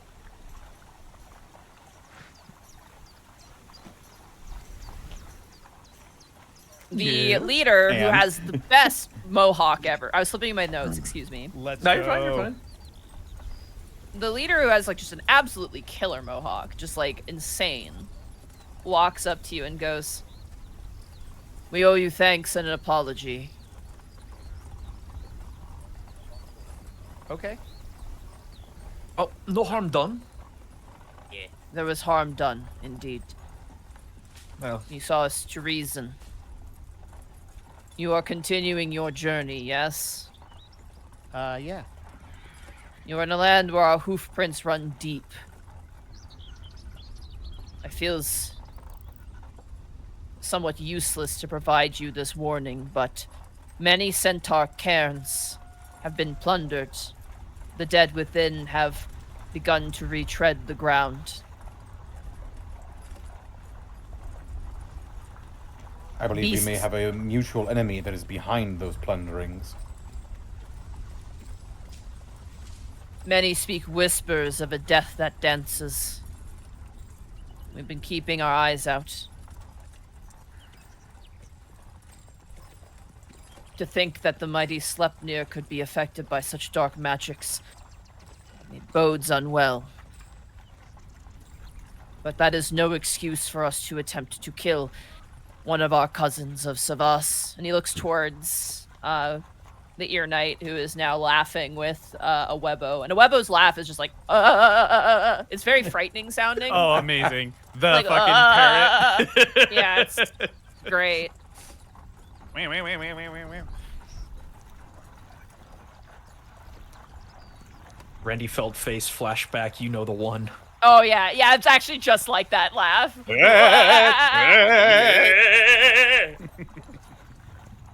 Oh. The centaur shoulders off his bow and offers it to you, Milo. The bow? Yeah, he's got a long bow. Is it small enough for me to use? No, it is way too big for you to use.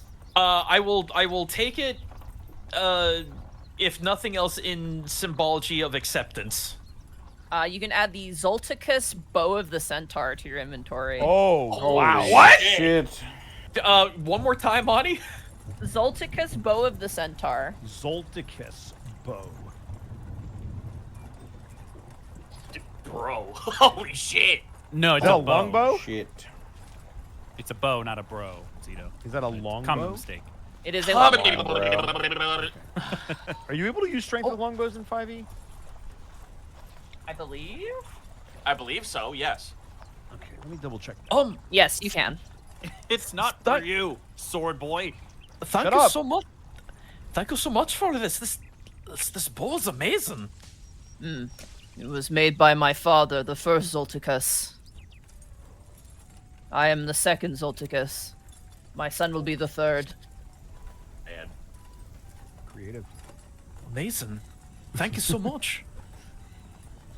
You watch as he nods, and the rest of the centaurs kind of bow to you. And as they kind of make their way down the hill, they approach the ear knight, and you watch as he offers the ear knight a what appears to be a glaive that is very, very large. And he accepts it, he takes it, and he bows. And they also offer him what looks like to be some other, probably because they fought him, they're feeling a lot worse with him. Oh yeah. And they give him some gifts, and he kind of bows, and off they trot. They kind of nod up to you on the hill, and then they take off in a sort of westerly direction. Well, this is certainly too big for me to use, but if nothing else, this is a symbol that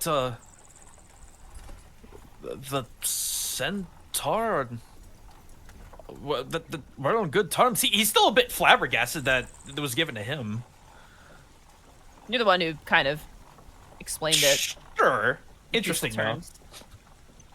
As you, I'm assuming at this point, approach Laro, Awebo, Rebu, and Terret. And Terret is beaming ear to ear. He's had a great time documenting a rare centaur ritual. And you see now the Sleipnir is now covered in a sort of ceremonial pile of rocks. As you kind of approach, I'm assuming you do. I don't want to make characters do something. Yeah. Gaius, you watch as Ularo throws this glaive in your direction, just like not like at like to stab you, but like tosses the heft of the hilt in your direction for you to catch. I catch it. I do not want to dishonor the centaurs by refusing their gift, but I am not used to using such heavy weapons. Yeah, it seems more like your sort of thing. How does it feel when I give it a swing? Oh, it feels good. This on the back of a mount would be great. It Guys, feels like- built for mounted combat. Ooh, Gaius like swings once or twice, but then has an epiphany and moves over to Pazuzu and gets on board. Oh yeah. Oh And, like, yeah. I kind of like have Pazuzu duck his head and I give it a couple of jabs in the air as well. You jab it in the air. It feels good. It feels like a simple weapon. It doesn't feel magical in nature, but it definitely, you get the sense on mounted, like, any sort of, like, you're gonna have a better time fighting with this on the back of a beast. Hell yeah. Alright, cool. Gaius just like nods. He's very satisfied with how he's like being able to like swing and how good it feels to actually keep the reins but also have maneuverability. So he like looks over to Laro and like just nods his head and like holds the blade up as a symbol of thanks. He kind of nods as he gets onto his beast and kind of settles in the saddle and kind of it's weird. His mount is like a naked, fiery version of your axe beaks, a little bit smaller, as he kind of strides up. And Oebu and Rebu kind of mount up, and now you've got like a proper large group of a caravan at this point. You're a proper roving band now in Savas. As you mount up, he kind of trots his beast over Laro, and I'm assuming you have the map e-scan. What? Why would I have a map? Yeah, right? Silly. So, for the sake of this, I'm just going to move you down. You guys have moved that one space up. You have the rest of the day to move another 2 spaces. We're gonna head Laro, towards the... Go ahead. Laro points down and he goes, the teleportation circle cave is somewhere around here. There is a marker, but I do not know it by art. I usually find a different way back. I mean, I think it's worth trying to find that as soon as possible. I agree. Any objections, guys? Not one. None here. Makes sense. None from me. Probably will take us more than a day to find it, but Well, All right, either way, as you guys- your night. Kind of kick your beast, they take off running. You hear the sizzling, like the kss of Alaro's mount as it rushes forward. The axe beak's following behind. Dawnbeak snaps at some embers that occur, and as you guys begin to trot off into the winter wasteland, go ahead for me and note what 2 spaces you wish to travel in. Did I outline that area correctly, Monty? What you were thinking? About there, yeah. It's not a a particular spot. It's in that general area. Yeah. I'd say diagonal and up. I guess question from where we are. Obviously, this is mostly plains, but are there any like hilltops that might afford us an extended view? Not really. No, Okay. it's very flat here. In fact, as you've been Oklahoma, traveling got it. this part in particular, it is incredibly flat here. There's like there's like little hills, like little baby hills, but there's no foothills. yeah. Yeah, I get you. Like there's hills, but there's not like you could sled down them for fun hills. No, you can only sled down them for terror. Monty, quick question. Yes.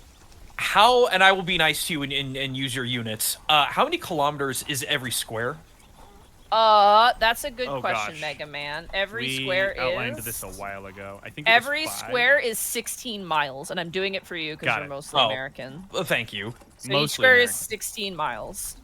Yeah, guys, you're only mostly American, which is a So high you guys compliment. travel about 48 miles in the day, give or take, Okay. On So- Axe Peaks, yeah. on Axe. Is yes. this something that Eastcan would in character show concern for in terms of trying to find elevation? No. So I was asking because if there was any particular square was visible that might have a heightened position, it would potentially give us a better chance of finding the mark that he talked about. But if it's all just flatland and it doesn't really matter. Well, here's the thing, is that Milo absolutely could grab, Uluro, take him up in the sky a bit, and see if we can see it from there. But that's like maybe once we get into that area, maybe every square, just stop for a minute and then survey from the sky. Yeah, I mean, that's definitely doable. Yeah. It was more just a matter of we can only move 2 squares for this day. So it was more a matter of could we end up in a square where it would be easy to try I and see. spot the mark. I see, That's I why I see. was asking. Okay, my bad. Since it doesn't matter, I think centering like either this square or this square is probably the better idea. That way we have the broadest viewpoint. But Yeah. I was about to say here and then north. Like northwest and the north. Or excuse me, northeast and the north. Hey, Monty. Hi. I have a stupid question. I love stupid questions. Hit me with it. So if I use the glaive while I'm giant smiting because it also enlarges my equipment, does that mean I have a range of 20 while in big form? Yeah. Oh my fucking god. I love that. I love that for Giant Smite. I think that's like a cool additional thing to do. Oh my god, I have range.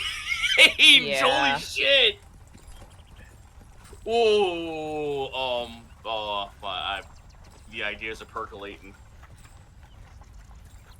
So if no one has any complaints, I would say we would go to this square. Yeah. Yeah. I agree. As we travel, Monty, the bow that was given to Milo, is that technically a longbow or a? It is a longbow. Yeah. And that's a martial weapon that Believe relies on strength. You're also No. a small creature. I don't think you Oh, I can know. use it. No, Yeah. no, no. You can't use it. I'm an I did idiot. double check. It's all dex though for range stuff, unless it's a special Is bow it? that Monty I made. thought Yeah, you could use strength. All right, that's my bad. I double checked. I double checked. Milo, Unless it the has bow, finesse.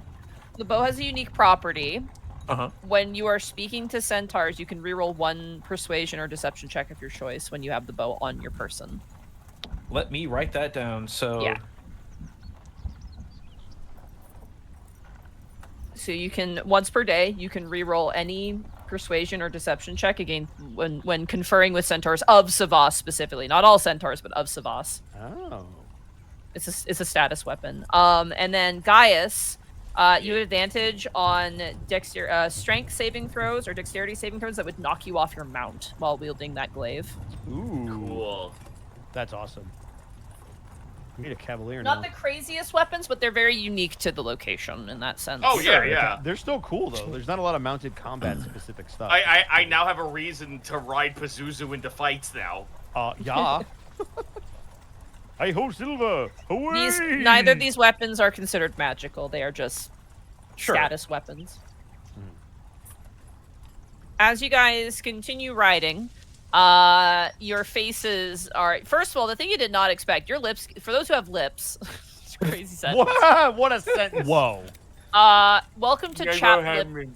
Welcome to Chapped Lip Central. Now, Chapped Lip City.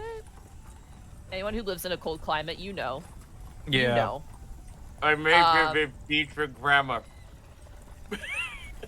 You guys eventually kind of crest over a hill, and there's really no clear, perfect place to put a camp, so you just kind of choose a spot, to be honest. There's no there's no trees, there's no structures, you're kind of out in the open, but, you know, everything else is too.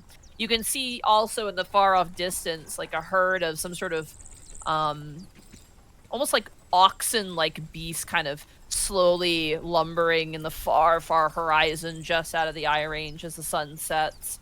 And as you bring in sort of a stop for the night, you set up camp, and unless stated otherwise, I'm going to stick with your guys' watches, which I have tabbed on my, well, it's a sticky note I have on my... So I had a dumb idea, and Monty, this is more of a mechanics question than anything. Would it, since it's so flat and cold, would it be worthwhile at all to, like, dig a hole or a trench to camp into? I mean, you could, but the ground's frozen too, don't forget. Okay. Permafrost, baby. Well, Yeah. I mean, that's why it was a mechanics question. There is a reason I took Tiny Hut. It was so that we were comfortable out. Oh, in the sure. water. No, I know. I just wasn't sure if I wasn't sure if it would potentially keep us out of sight. Since we have no cover. It basically... oh my god, my brain. Sorry. Yeah? It basically... Come on, Monty, let's hear it. It's like you make the tiny hut and it makes a perfect kind of boob shape on the landscape. You could have just said a bubble, Monty. Yeah, but it's like... No, because the boob shape funnier. implies that there's two of Perfect them. boob shape. Yeah, well, there are, because there's the boob of the tiny hut and then there's the axe beaks all huddled together. There you go. See, Boob Monty, camp. and you, and whenever... Okay, Monty, you sneered at my wording of the nut shack, and you're pulling this on me. Yeah, my come. So Next time you do that. As you make yeah, camp, Olaro's beast is immediately kind of cornered by the axe beaks and shoved into the middle of their pile as a little space heater.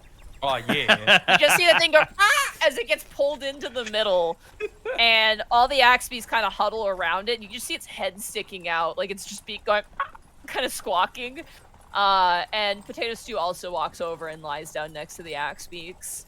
You guys make a campfire, make some food for the night, and Tarot is busy bee. He seems to be compiling his notes into more focused notes on the tradition he observed with the centaurs. As Awebo is kind of looking around. Awebo does approach you though, Isken. It seems you know what the weather is going to be, Awebo? Sort of. I've kind of picked up a way of telling what it's going to be in the next day. Tell me, Awebo. Sure. Well, if I remember Do it, correctly, nature. tomorrow should be relatively calm. No snow, but really cold. We should put some rocks in the fire, Webbo, and put them in our pockets, Webbo. Why? To keep us warm, Webbo. Oh, you mean Says it on the normally. road tomorrow? Yeah, Webbo. Yo, Webbo. Yo, Webbo. Yeah. If I guess we could try and find some stones that might not singe themselves. I've never done this before. I can tell, Webbo. And he just claps a giant bird talon on your shoulder and just pats you twice. He I scans. explode. He's too buff. I just see That freaking tell me was the most aggressive I've ever heard Awebo in his life. We all learned that when the Awebo bird goes Awebo, it's actually like a threat display, right? Yeah, it is. Yeah. For him, it's a tick, but that was the threat. It wasn't As a you threat, all, it was a promise. Will hell yeah. Hey! There you go. Woof. Woohoo! We're a All walking right, arsenal. champ, save it. All right. As you all kind of gather yourselves and I assume make your tiny hut. Are we doing lion and alarm all the time? Alarm. We're doing You a know what? lion, Well- an alarm, and a hut. Well, we don't need to locate any creatures, and I don't think I'm gonna need to throw a wall of fire anywhere, so I will let Zeno have the bit.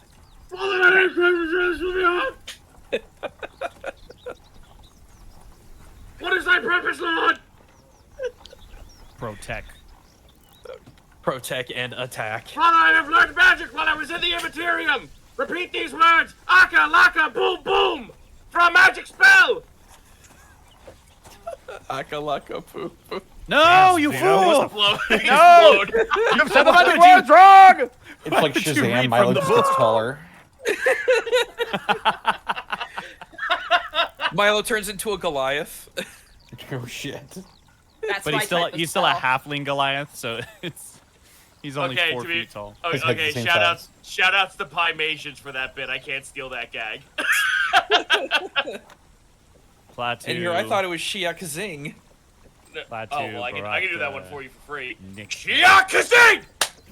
And then Hey, don't do that. it's gonna turn Eastken's orb on. Yeah, you're gonna turn my gem on. It's gonna what? Turn on his orb. Whoa. And then I'm gonna. We found a gem of brightness, if you recall, It's Yeah, but true. it's good. and Oh, that's no. one of the activation words. It's Eastken's bright ball. Don't call it that.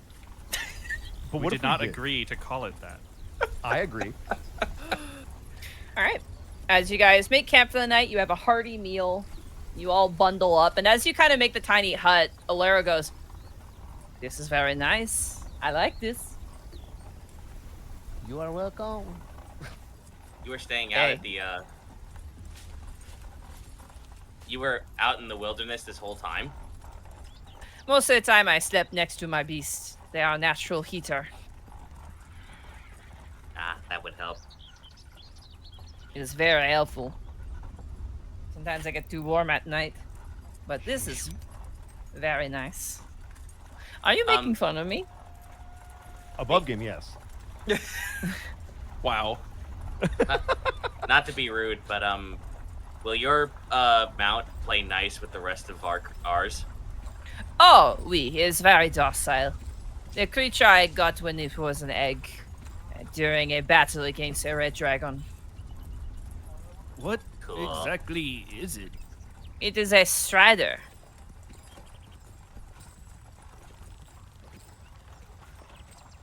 And did you say its name was Amber? Oui, Amber. They are a giant strider. They are often used as mounts by fire newts. What? Do I know what a fire What? newt is? History I feel like check. I should know. I feel like we're probably related. Above game, I know what they are. I'm like, what? Holy Yeah. shit, we're giving them lore? Oh, that's so sad. 10. Anyone else can do this as well. Yeah, let me in. I want to see this. I spent too long studying maps. I never learned my history.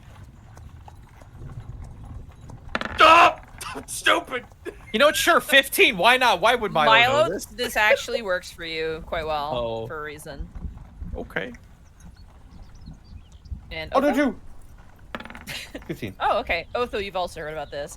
Milo, when they mention a Ah. giant strider, you've heard of fire newts. They reside in volcanic regions or even deep in magma-filled caves or even mountaintops where they spawn in and perhaps cause volcanic activity. They tend to fight a lot with dwarves. And given Meadowfield's close proximity to Ironkind, you've heard stories of fire newts and, they'll either kind of hang around elemental creatures, like all manner of things, or dragons, even anything that is really tied to fire, they tend to congregate around. Mhm. In fact, I can just give you a picture of them out now that you've made that check. I'll post Oh, the boy. demo in here. But that's what they look like. That's what his that's mount looks dope. like. That's dope. Fire chicken. Do you want to Yes. show it to chat or? I could add it in. I can show it to chat. Hold on, let me do that. I forgot how gooberish They're very gooberish. They are friend-shaped. I don't know what you mean. Oh, I I was just talking saved about the the image. fire newt. The fire newts are goobers. They're really funny. That is an immense goober. I cannot believe I do not know anything about my cousins. It's One very second. sad I'm for me. saving it here for chat so chat can see with All their right, eyeballs. so when Podcast is chat- listeners, just imagine a bipedal salamander with the same flat face. There we go. Okay, podcast listeners, you know that meme of the lizard like smacking something on the bottom of a screen? Yeah. Yeah, that, but it's red. And bipedal. Yep. And is wearing like Dread Knight armor for whatever reason.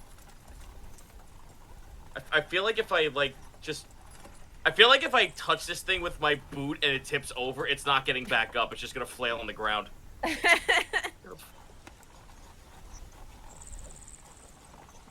It is an impressive tale of bravery in the face of a dragon. It was residing in the middle northern mountains of Etheal.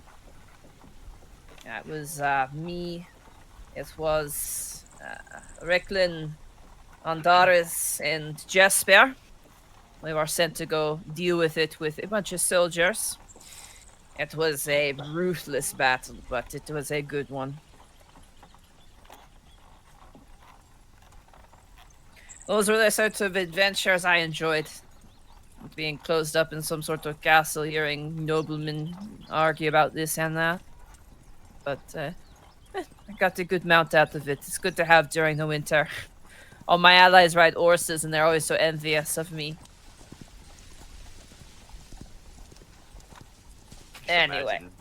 Just imagine Rebu's face. Yeah, Rebu's like... But then he's like, it's kind of like a bird. Oh, it's like that meme of that one lady that like has scrunched Drinking face the and then like she's kombucha, hitting- yeah. yeah. Well... Alright, as you guys settle in, Escan, you have first watch. Okay, let's fail this spectacularly, shall we? Wonderful. 16. You need to peep the horrors every once in a Oh, while. I just noticed the freaking picture. Yeah. Oh my god, Firecock. Nice. So I rolled a 16, Monty. Okay. Do I see the wyvern following us again? As you kind of look around, you look in the air, you don't see anything. Nice thing is there's no snow, so your dome doesn't get covered, which is really helpful. However, as you stare out, you do notice what looks to be a tiny creature kind of scuttling on top, and then it launches into the air and dives headfirst into the snow as you see a small fox seemingly hunting atop the snowdrifts. Is he wearing a bomber jacket? God, I wish. Does he have a Saiyan scouter on his head? God, I wish. You how I see it got kind all of that scuttle closer. about. It kind of like moves towards your camp a little bit. Not enough to trigger the alarm, but I imagine someone left out a chicken bone or something, and it kind of like looks towards the giant, divine, glowing lion, like, and then like, kind of like, you know when animals like inch forward, but they flinch when they're inching forward, like like that Oh, sort of yeah. thing. He kind of does that before it grabs a bit of the chicken bone and scampers off. Hello, would you like to? Ah, damn it! You have gone away. Goodbye. That ends your watch, scan. You don't see anything else. Cool. I will wake up Milo? Milo's Gaius last. is next. Gaius is Oh, next. Gaius. I'll wake up Gaius. No, you wake up Milo. I'm going to sleep. Fuck you. Ugh. Okay. Go to roll your perception check. I didn't see Sure anything, thing. but keep an eye out for our friend. I'll do my best. And I will roll perception. That is my best. 17. 17. As you kind of keep an eye, you kind of look in the air. And as you look in the air and look around, you notice a couple snowdrifts moving towards your camp.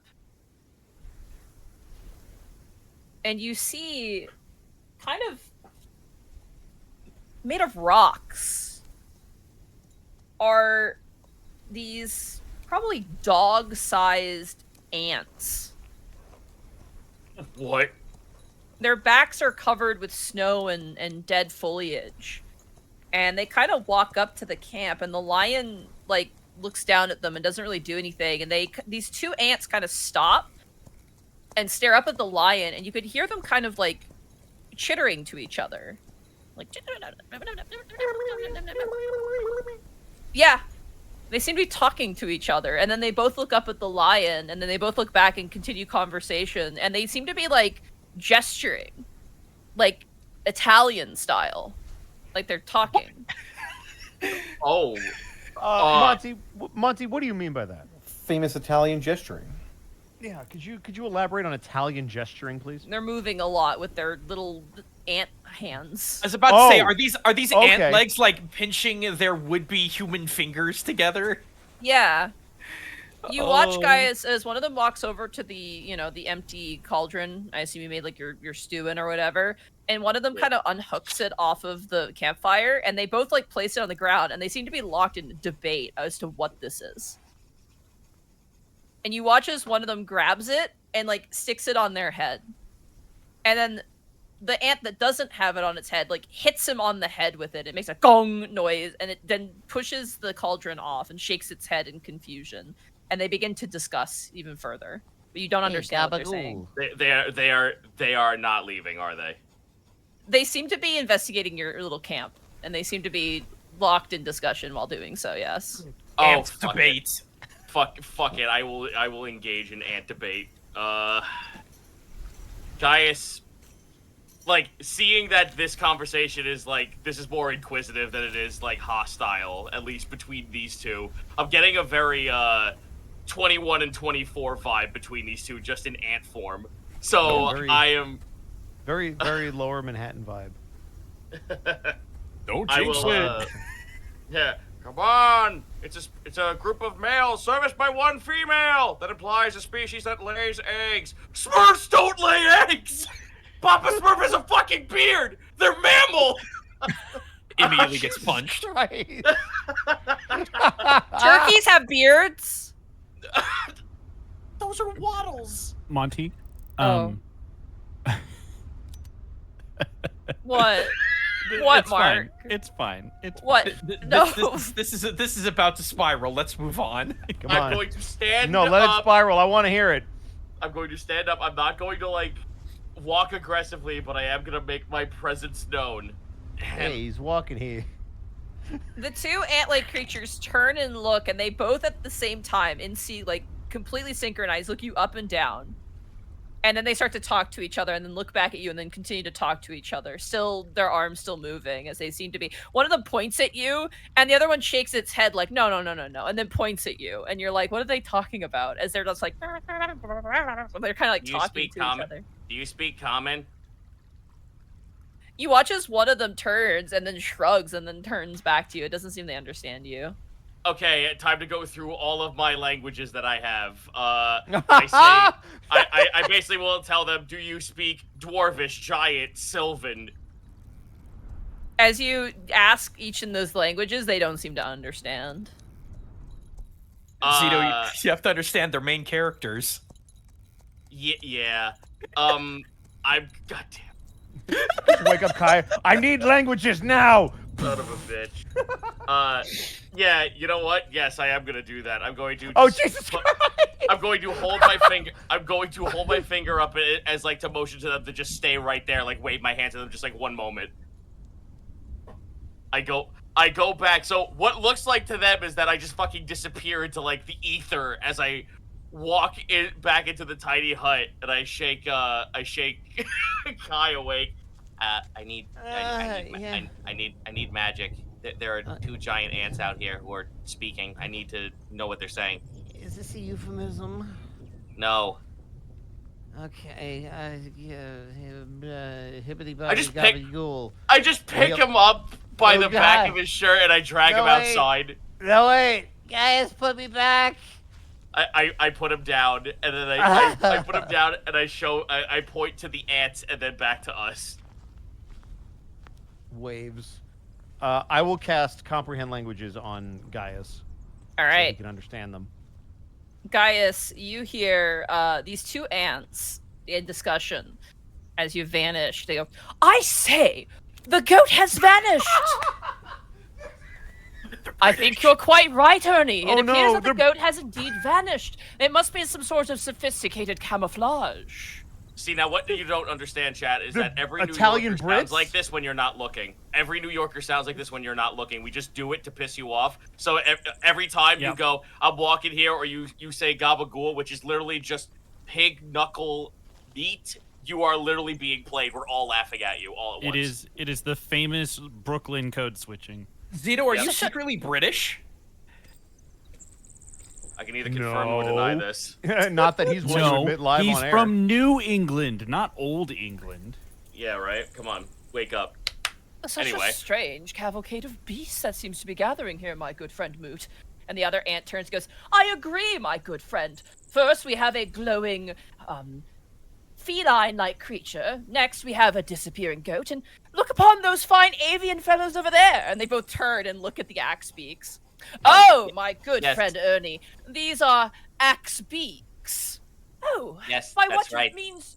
What? Oh, he's back. Oh, look at him. He's speaking Yes. his strange little tongue. Ah, if only we I'm- could understand him, but I can alas. understand you completely. ah, such a funny fellow trying to communicate with us more intelligent species. It is an honest attempt, but alas, he does not know I the s- sophisticated tongue of the Myrmics. Of the Anyway, Myrmic, all right. You were speaking of these axed beaks. What means do they receive such a name? And you watch as they both turn to the axe beak. Goes, now you're not going to believe this, Moot, or rather, Ernie. My goodness. You're not going to believe this, my friend. You see their fine beaks. Yes, I do see their fine beaks. You see they are within the shape of this item known as an axe. And what do they use the axe for? You're not going to believe this shit. They take the axe and they cut it down the tree. Like the roots. No, like the top part. But why? I don't know. And they seem to be like talking about it. All right, Monty, I'm going to command the situation with an intimidation check. I say, I do believe I find this to be in very bad taste that you ignore me. Defoe's... Moot, why has the goat's voice gotten deeper? And you watch as the other one turns and goes, I do not know. Do you think it's trying to mimic us in some way? No. No, it's because I can understand you, sir. He keeps talking and I do not understand his funny little Son of a words. bitch. Yeah, It's only one way. comprehend, not speak. Yeah. Oh. So, but what I could do, Kai is gonna see this situation. He's like, guys, just give me a second. It's gonna be a really weird two-way conversation, but he's gonna pick one of them. The one that's Moot, I guess. I don't know, Moot. Or Okay, you Goot pick or- Moot. Moot, sure. And we're gonna make him unmoot, and I'm gonna cast Comprehend Languages on him, and then turn back to Gaius. All right, that one can understand you, but you're not gonna be able to understand them back. So this is your chance to see if they speak anything that you would understand. Otherwise, I have to wake up Milo. I was about to say, for the record, I do have tongues. Yeah, but you're not awake now, are you, motherfucker? Well, I'm just saying for next time. Yeah, well, I'm gonna get tongues too. So shut up. Nerd. Shut up. Yes, hello, can you hear me now? They both start squabbling together and looks. And they both slowly wave at you as if to say, like, hello. Like, I just wave back. Hello. Hello.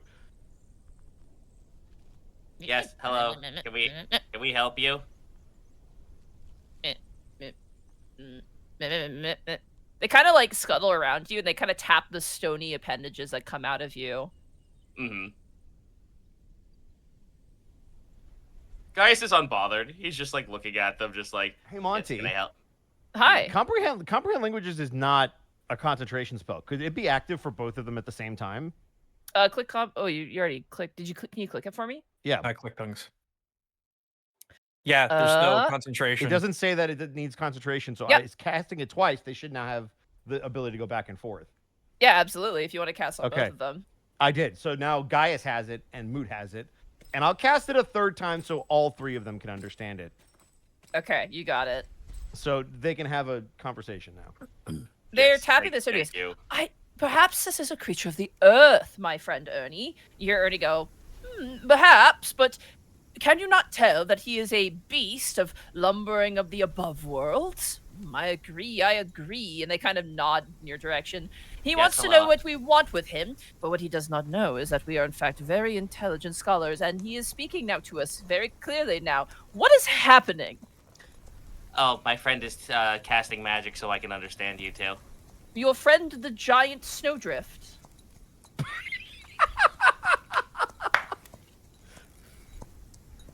I just pull Kai out.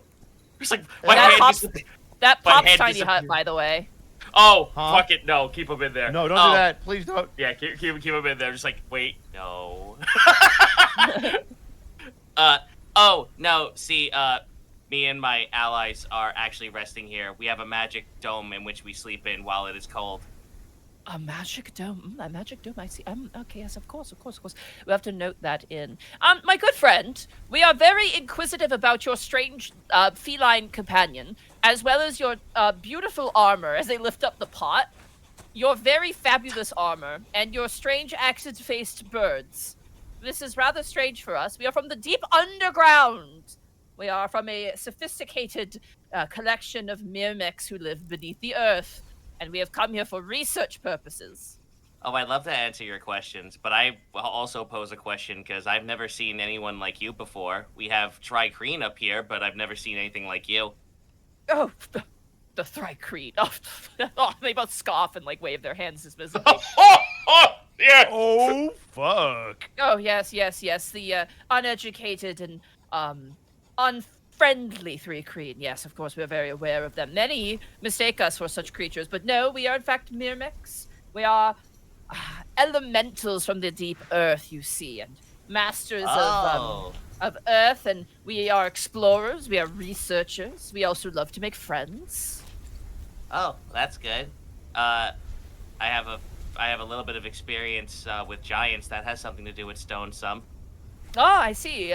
We are only familiar with the giant kin of the deep earth. Purple-eyed creatures with large, terrifying eyeballs who kill and eat us. Oh, no. We don't have those up here, but what we do have is hill giants. I see. I assume that this is a hill, and he points towards like a little mound of dirt. Oh, it's gonna be much bigger than that, but you're partly there. Ye gods, much bigger. And they both kind of nod to each other.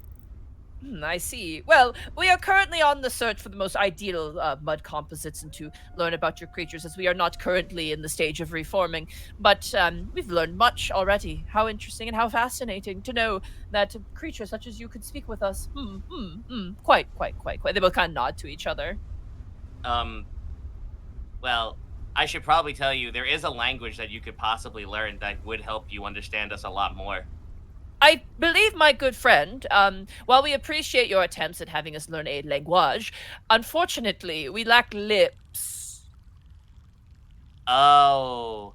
Okay. Yes, you can now see the issue between us both, you see. You attempted to communicate with us earlier, and while the attempt was quite adorable, I must say, you must understand that besides this strangely unique magical experience, unfortunately, we lacked the necessary tongue, lips, esophaguses, and other organs, and they kind of shudder when they say organs, required for speech of your overworldly nature. Do you have parchment? What is parchment? Gaius will show them what a book is. How'd you get so many flat rocks in here? Ooh, and they're like malleable too. How fascinating. Oh, these aren't rocks, these are trees. These are compressed trees. Why are you so obsessed with killing living things? Gaius just looks left and Got right. him. How many I'm- trees must you murder to make a house? I don't know. I tell you, I mean, this paper business, it's really, really brutal and honestly quite just, you know? And you watch as the other one, Moot, kind of nods. But yes, I'm sorry. You wanted to learn what all these other things are. Gaius will basically like answer all of their questions that they have while the spell is still going. What is the glowing lion? What is this? Or lion? I don't know what a lion is. What's the glowing cat? Pretend I don't know what a lion is. Oh, Well, he's actually also another magic spell. An ally within our magical hut who is asleep right now. He's casting it, and it's sort of our alarm spell. Ah, magic, yeah, magic. Like the drow, yes, like the drow. They kind of nod to each other. Oh, drow, yes. I yes. have some magic to myself as well. I mean, you turned invisible not but a moment ago, my good sir, so of course you are magical. Oh, I have more commandment than that. I show them, since I'm just gonna get my energy back, I show them each of, like, my runes going off, like the fire, the stone, the mountain, and the cloud rune. See, you, my good sir, you speak of your parchment, but in truth, to carve something into stone is the true artistry of all scholars and individuals, so we quite like you for these methods. Your avian beasts, it appears as though they've plucked one of the young in the middle. Why? Oh, that's a different creature altogether. Oh, I told you, Ernie, it was a different creature altogether. Yes, of course, I concur. And they kind of nod. Moot and Ernie, huh? Moot Yep. and Ernie, yeah. Moot and Ernie. I see. Well- I think this is more than enough information. Yeah, I think it's more than enough information. Well, if you don't mind, since you did say that stone is kind of like a way, stone carving is a way to, well, at least, propel yourselves forward in your learning, Gaius looks around for, like, 2 sizable rocks. You kind of search. It doesn't take you too long. You gotta dig through the snow and you find some. Yep. I turned to both of them. Would you mind carving your names as proof of our friendship here? But now is not the season of carving or creating or sculpting, but... Oh, Ernie, is this taboo? The other one kind of nods and goes, it's a bit taboo, Moot, but, I mean... When on the surface, do as the surfacers do. And they both kind of go over it, and they scribble just some incoherent... You can't make sense of it. It's just like incoherent scribbles. Hey, I won't. Someone else will. Is it... I don't know if this is a crass question, my good friend. By all means, ask. Do you know where babies come from? Slow turns to the camera. Oh, fuck. We have heard horrifying rumors about your kind on the surface and how you propagate.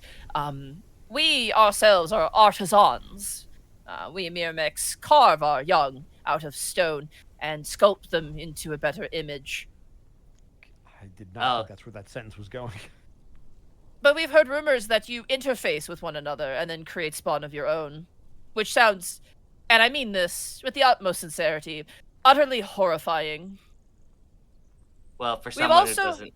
Oh, go ahead. We've also heard of the humble egg, which is a rock that has water in it. Well, an egg is another way that creatures interface with each other. That's a proper way that you put it. This interfacing creates a result of the 2 creatures smashed together into one newborn. So in a way, it's kind of like carving a new life form based off the 2 that were interfacing. And an egg is when a creature incubates inside one. So it's kind of the same process, but it's just for other creatures that don't have the proper stuff. Guys, as you're explaining this, Rebu wakes up, just rolls over, sees you explaining this, goes, I'm going back to sleep. And he just rolls back over and goes back to sleep. He's like, no, I don't have time to unpack all of that. They both kind of nod to each other, goes, yes, this will do fine for our reports. Thank you very much. Well, we should probably be off. It is cold as rocks up here. And, like, cold as colder rocks. Like, rocks that are really cold. Like, maybe they've been in a creek for a while, and they're just really cold. Yeah, you came at a time when it is full of snow up here. It's when water freezes. Yes. When water freezes, it creates Issei, as we've heard. But we should be off. The very fine meeting you, strange flesh creature, disappearing goat. My name's Gaius Agni. Gaius Agni. You have 2 names? My first name and my last name. Last name What? family. You get 2? Yeah. Sometimes you get more than 2. They have more than 2 names, Moot. I can see that, Ernie. We will take this back. This is new knowledge. Thank you. You're welcome. Come. Let us return to the earth. And they watch as they begin to, like, dig. And disappear. This is so much better than peeping the horrors. I'm going back to bed. And as you go back to bed, get some rest, that is where we will take our break. Nice. I have. You all can't tell me I'm crazy. I have evidence. I have evidence. Welcome to the halftime show. I'm gonna jump ahead of the Guys comments has here. been scribbling into the walls again. I don't. Oh, fuck you. Yeah, seriously. I'm gonna jump ahead of the comments here. I know that was a self spell. I just realized it. I fucked up. It's fine. It was a great scene. Oh. Leave me alone. It's my bad. Don't worry We'll about just it. say Milo, you just grabbed Milo, shook him a couple times, and he casted tongue. And a Tongues, spell and then we came threw out. 'em back. There we go. Cool. Done. Yeah. Like Tinkerbell. Squeezed out of There tongues you go. from the Milo tube. No, it's fine. I bend magic to my will to make good narrative scenes happen. That's how that works. It's not cheating. It's improv. Exactly. But we are going to start off with some bits and subs on the halftime show, and we're going to start with Stellar Coyote with 100 bits. I love that the initial thought is that the ants are henchmen from the Venture Brothers, but they're actually the Goofy Gophers from Looney Tunes. Yep. Yep. We've got Black Wolf Sasuke. Thank you so much for the 19 months. Appreciate it. Mikan Pachi, thank you for the 100 bits. Due to the Ear Knight being a bunny, title suggestion, political party hopping. Not bad. I'll add it to the list.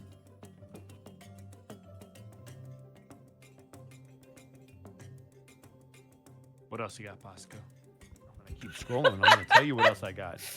I Alright, should Monty? not have clicked over to fucking Blue Sky. Sorry.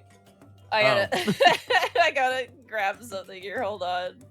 This shit public- is so stupid. Public Frenemy number 1. Thank you for the 100 bits episode title. Lend me your ears. Also, oh no. Oh no.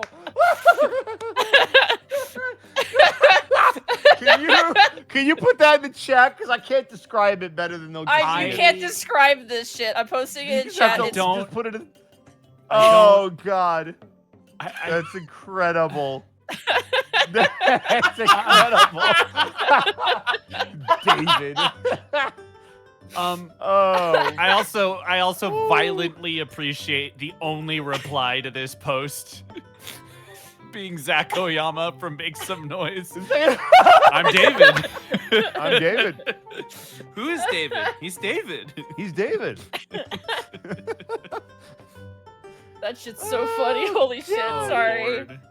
That's really good. That's Zed Linda, thank you for the 100 bits. Before I forget episode title, Moot Point.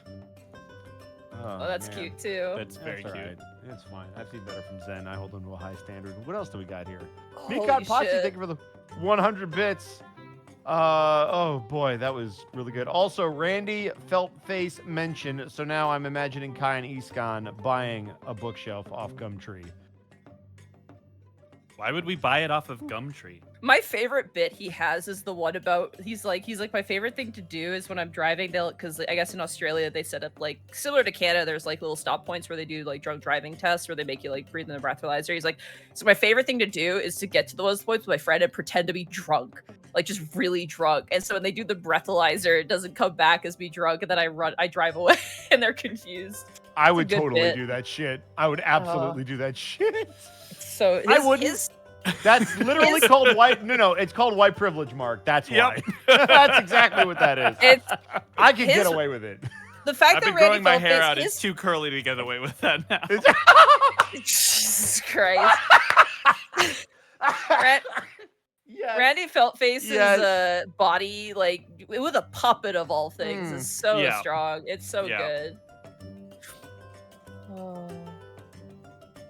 Also, his crowd work is phenomenal. Oh, his crowd work It is really good. funny. It's really good. Oh, get that, man. Thank you for the 100 bits. My truck is at 250,000 miles, and I've driven more than half those miles. Hope you all enjoy knowing your show crosses states on the regular. We do. Hell yeah. That's awesome. Do you have That's to right. declare Take me us? across. Take this Canadian across state lines. Do you have to declare us when you take the Unexpectables across state lines? Yeah. Maybe. All right. What So I gotta schedule use the bathroom. substance I will are be right back. Cosmosis, thank you so much for the 100 bits. Monty, Were these guys inspired by the posh Looney Tunes gophers, or did you happen upon the vibe? I don't know who that is. There you go. Monty forget she's doesn't Canadian. know what She doesn't know what the Looney Tunes are. is. Yeah. Yeah. We say, Aunt, what's up, Doc? Lola Vina Bunny Norris really who? wants my Star Fox takes. I will as soon as I'm done with my job, which is reading out these bits. And they keep coming. Emmett Crusted, I think of the one of its title suggestion, Political Ant-Ix. That's actually really good. They weren't ticks, they were ants. I still like it a lot. Also, shut the fuck up. No thanks. Well, I tried, guys. You're just going to have to deal with them. Damn. All right. Whoa, Faye hey, Raven, Zeno. thank you Unnecessary. Don't I support walked him. in. That wasn't even at you. That wasn't even at you. I was just like, no, but "Aw, it sure damn." does work. Thank you. Faye Raven, thank you Okay. for the 100 bits. I really need to wait till break to send these title suggestions, Rock Pockets, and Growing the Husk. I will add these both. Growing the husk? Yeah, husk is another name for a group of hairs. Is it? Apparently. I didn't know that. They wouldn't lie to us, would they? I don't know. All right. Get that man with another 100 bits. If I do, I've accidentally lied. Oh, God. Golden J, thank you for the 100 bits. This entire situation with Ernie, Moot, and Gaius gave me heavy. Guy shows a magic trick to monkeys through the zoo glass vibes. Oh, yes. Also, Monty, you made a killer and faithful French accent for the ear night as a francophone. I really appreciate it. Is francophone a thing? Yes. So it is so One who hard, studies but the I'm French trying my best. Is that do you study French horns or like what is? One who studies Wait, the aren't French you from language, Quebec? You're not Bosco. French. Bosco. I'm pretty sure Don't- Golden J is from Canadian. Quebec. Don't start that conversation. You are not ready for that conversation. I'm ready to have the conversation of Quebec not being French. I am trying my best. I'm surprised that so far I haven't fucked up the accent. Yeah. There's a few moments where I'm like, no, you're losing it. Rein it in. Come back, wait. We're gonna You know keep what's- on going. What? People from Quebec are usually pretty good. It's just like Quebec as a state of being needs to calm down a little bit. I think it depends on where in Quebec you are, because It depends. Montreal hardly counts. And I know it's in Toronto. What? but Blackfoot whatever. Fair, Well, thank you for the I'm- 500 bits. Mark, what the corn fuck for the corn did you god. just say? Guys, You I just said had to do that. I Mark. had to do that. Just hearing you short circuit in real time was amazing. that's like saying, oh yeah, New York doesn't count as America, but it's got LA in it. I was like, what? What the fuck did you just say? Jeez. Just gotta lean into the Americans are bad at geography thing, you know? Oh my God. Wow. Ontario's No, No, my I favorite would city never. in I would never Vancouver. insinuate Toronto is from Quebec, and I've been to Toronto, and I would want to go back. So that's how you know it's not in Quebec. You got it backwards. I Toronto's- said Quebec is in Toronto. Toronto's okay. It just depends on where you go in Toronto. I mean, that's any city. I was Anyway, gonna I'm say gonna that keep pretty kind of reading. much, applies to yeah. any place. Yeah, that's but every city. Just Lost don't go to downtown Planet. Quebec. It smells like fish and piss. Lost Planet, thank you for the 200 bits. Does anyone else remember the Nut Shack TV show? Don't put that evil on us.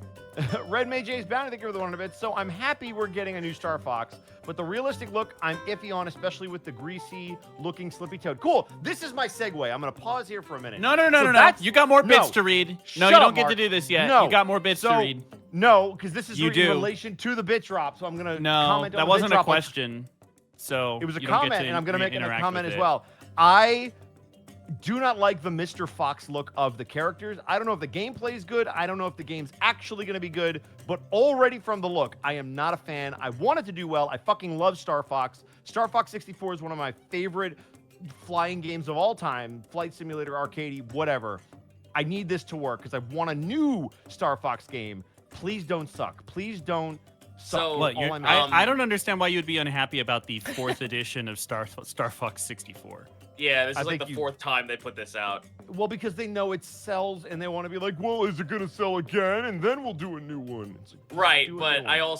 also have to play devil's advocate here really quick. You know Uh-huh. why they look like that, right? Because Because Miyamoto made this entire franchise based around the fact that he loves the fuck out of Thunderbirds. are you shitting me? Yes, I'm dead ass. Oh my! You know Oh who my- else likes Thunderbirds? that My the- mom. Yeah, Thunder. Like, no, I'm not throwing shade on them, but like, is that? I will say this: the renders look good, though. The renders look way better. I'm like- excited to see it actually work on a Nintendo system because Yeah, let's just put it. Okay, on I'm the here. console and we'll go from there. 'Cause My- maybe we won't even see much of them, and they'll just be my little my heads in the graphic corner. fidelity brain is convinced that is all rendered not on console engine but in like Unity or something like that, and Look, it's going to be it's- downgraded when pushed to It, the Switch. it's just brave of Nintendo to finally admit that they're getting VTubers. It's so great that they're all getting VTubers. They're finally that's on. what I meant. Hey, finally, it here's my worked for issue. Sonic Team, so why Star not? Fox is a cartoony look, all right? So you can only get so realistic before you start getting Uncanny Valley with it. And no, that's again Thunderbirds. They're fucking weird, scrungly ass puppets. That's Yeah, but why that- but- originally they were. If you remember the original animations, it was almost like it was rotoscoped. Yeah. Yeah, but then 64 was nothing like that. And when they never really did a second one that got finished. But the thing that you can play it, it's now released, but at the time. But now, like, it's known for that toony style. Like, 64 is what blew up Star Fox. And then that look carried over. You are about into to blow Brawl. up Star Fox. All right, are we all back? Get out of here, Wolf. All I know about Star Maybe. Fox 64, I don't want to put Connor on blast, but Yeah. Connor, are you here? It sounds like you're about to put him on blast if you need him here. I don't think Connor's here. We'll assume the robot. Thank you for the 66 months at tier 1. Wark. Appreciate you. Oh yeah, now you can read the rest of the bits. All right. And I can keep reading the bits if I wanted to, but we're talking about Star Fox, and I did promise the people I would give Star Fox opinions during the halftime show. So And you I have given maybe my this word. is I'm back. maybe Connor. Oh, here we go. I don't want to put you on blast, but I know about Star Fox 64 on the Virtual Console and that story. But I don't want to tell your own story. Oh, when I stole my dad's credit card so I could buy Star Fox 64 in the Wii shop. Yeah. Oh.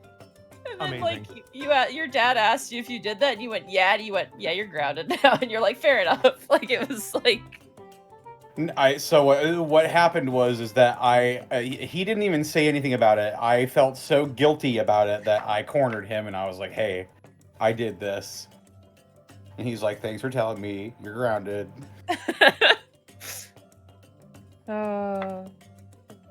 something about the conversational tone is just kind of funny to me.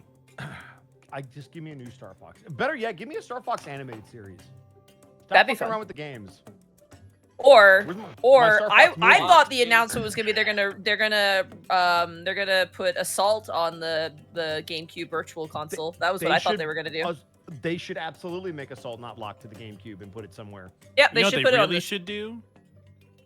Release Dino Planet from the vault. That's what they really should do. It's just adventure, just reskinned. And you know what? It's gonna Yeah, suck either but way. It's And you gonna know what have we should different do? dialogue.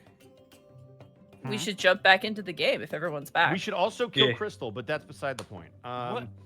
Huh? All right, Connor. Oh, you're back. Phew. Connor.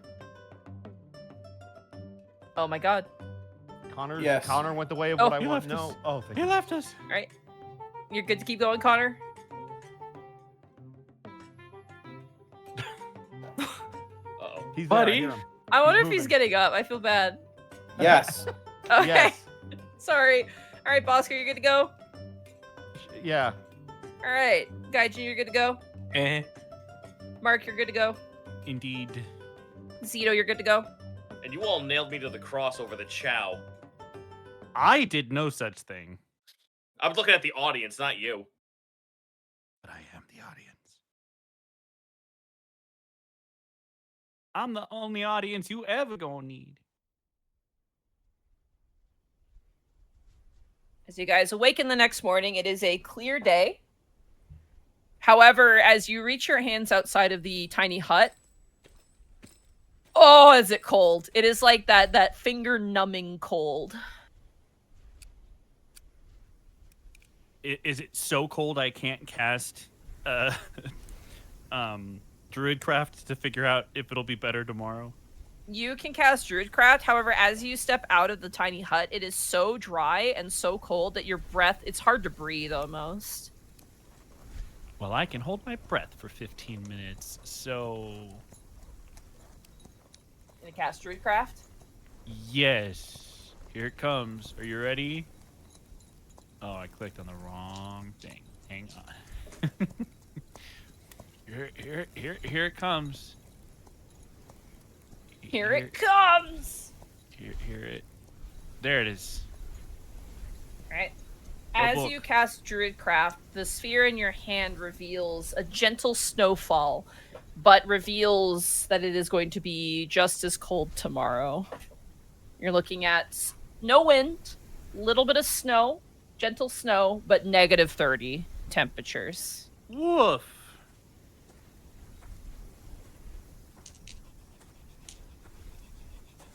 I will, of course, communicate this information to a Webbo since he seems so very interested in it. Webbo.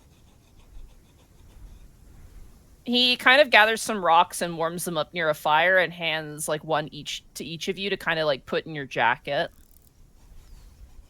Cool. Just helps keep you warm in the morning. As you begin to mount up, the lion fades and waves at you, Milo, as it goes. I did skip over Otho and Milo's watch, but I don't really see anything as you guys keep watch that night.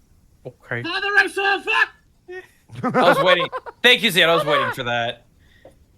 I'm actually going to give blessed bread to Ularo and Rebu. As Laro eats the food, Milo, roll me an insight check. Oh boy. I feel like the last one should really be... Father, they were at! Good. 21. As you give the toast to Alaro, he takes a bite of it, and you realize this man chews for a long time. I mean, that's fine. I don't judge people's chewing. Is he rabbit like nibbling? Yeah, he's really like chewing. Like he takes a bite of bread and he chews at least like 30 to 40 to 50 times. I mean, that is the regulated amount according to science, I've heard. Okay.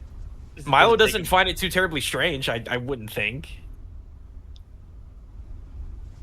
Okay. What is The rabbit nibble. That was the weirdest exchange of not information. What was that poignant pause? All right, as you mount up after eating toast and breakfast and having some warm rocks in your pockets, you guys mount up. The axe beaks kind of shake off the snow, and the Strider gets up as well. And as you guys all kind of mount up on each axe beak, you watch as Tarot kind of brushes potato stew and feeds her some oats and other things and mounts up as well. And you begin to trot off now in your somewhat eclectic yet, decent party. And as you guys begin to move out, I would like everybody for me to roll me a group perception check, please. And I will roll for your NPCs. Perception. Good luck, guys, because I'm about to bomb this. Don't. There we go. 10. 23. Woof. Oh, it's coming. Excuse me. Oh I my don't look at god. things, Are you 14. kidding me? Mark, are you good Whoa. at perception anymore? I am. That was Like, a 3 ever? on die. Wow. That's upsetting. It's too I'm cold. g- Oh my god, Tarot. Okay. Don't worry, it 20. happens to every lizard as they get older. Shut up. So that is 23, 14, 20. That is a 17 from a Webu, a natural 20 from Tarot, and then geez. Laru and Rebu rolled below a 10. They didn't roll very well. So embarrassing that Tarot nat 20'd on a perception check and E-scan is not seeing it. Why? Don't you love Tarot? He's your, Damn. No, Mark. I like Tarot's friends. I don't like You're like, Damn. And by friends, I mean potato stew. If potato stew nat 20, that's what it was. He got help from potato stew. Yeah, it was Potato Stew applying There you go. assistance. You know what? A Okay, buff, I won't yeah. be mad about that There because you that's Potato Stew just being a good lad. Good mount. As you are walking, you guys kind of continue down the path. The snowdrifts kind of like almost becomes an ocean in its own right. These kind of wave-like forms, almost like the white caps of ocean waves, kind of twinkle with the snowy blue colds of winter. As you continue striding forward, you notice occasional breaks in the landscape. You see the spit of a tree trying desperately to stay alive. You see the suggestions of probably another traveler's camp now covered with a thin layer of snow. You see the tracks of beasts, both hooved and clawed, kind of making their way through. You hear kind of a squabble in the air as two very large-looking birds with kind of two sets of wings instead of one kind of fly over your group and assess before deciding it's too big of a group to even bother attacking before disappearing off the horizon. However, as you continue onward, keeping an eye on the landscape, you notice what appears to be almost undiscernible, barely catchable, is a stack of stones with a piece of cloth flapping in the very gentle breeze. Does Ear Knight react to it like the marker that he mentioned? He failed his perception check, so no. Oh. Do I see it with an 11 or no? No. Okay. If only someone who saw that could tell the Ear Knight. Milo Yes. and Otho and Gaius, you just meet the DC. You notice this. Oh. As well as Tarot and a Webbo, who kind of brings the axe beaks closer to the structure. It's not terribly large. It's maybe about slightly taller than Milo in height. It's not a very big thing. I mean, to Milo, it's huge. I guess we'll just point it out. Yeah, absolutely. Tarot kind of notes. He goes, "Oh, I've heard of these things before." And you watch as he kind of gets off of Potato Stew and immediately sinks almost head deep into the snow. Oh dear. Does it look at all like the druid ruins we encountered before? No, this looks man-made for sure. I thought the druid ruins were man-made. Oh, they were druid made. Come on, keep up. I'm so confused. Tarot kind of digs out of the snow. It's a Lies Wanderer marker. A what? A Liesender Wanderer marker. As he kind of moves waist deep in the snow towards the structure. I just get off. I get off of Pazuzu and I pick him up and I just drag him over the snow. Oh, thank you. Didn't we hear that name before? Yes, Lysend is a new god born in this new era.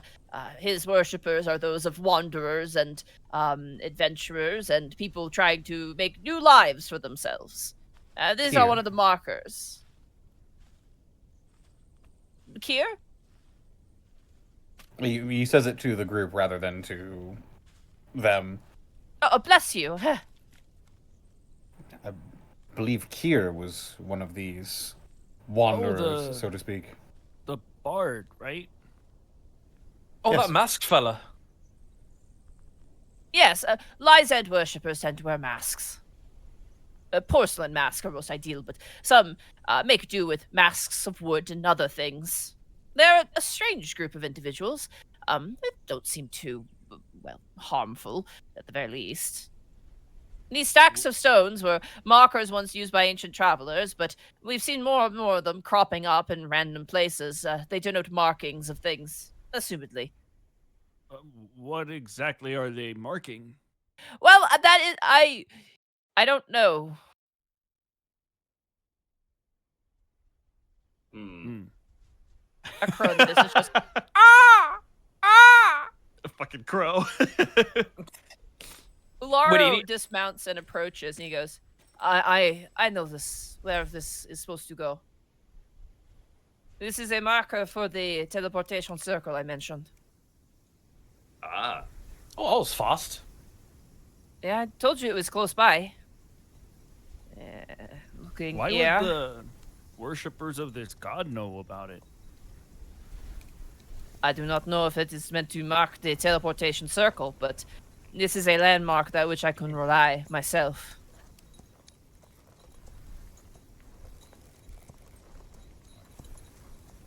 It might be a meeting point of some kind. Perhaps there was a camp here once, and this is just a remnant. But for me, it is a good sign that we are going the right track. May I steal your map again? Sure. As you kind of fold it out, you have to kind of dust the snow off it. Thankfully, it's so dry that even when the snow gets on your map, it's not like wet.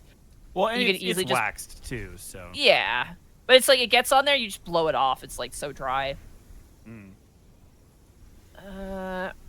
And as Laro kind of describes, I would like one of you to designate who is going to make a survival check to try and pinpoint where this location is using Laro's guide. I have a +8. Yeah. All right, go ahead and give us a survival check. Do I have Wha- advantage? Yes, you do. Just don't roll a 3, please. Shut face. Did you roll exactly a 16? How about a 25? Ooh, That's better. Almost. It was One a off. 17. Why are you so Yeah, mad? because there's a 1 off of a 16. You almost did it. You are able to determine based off of the marker and using it as a guidance that the teleportation circle, whatever this is right here. Oh.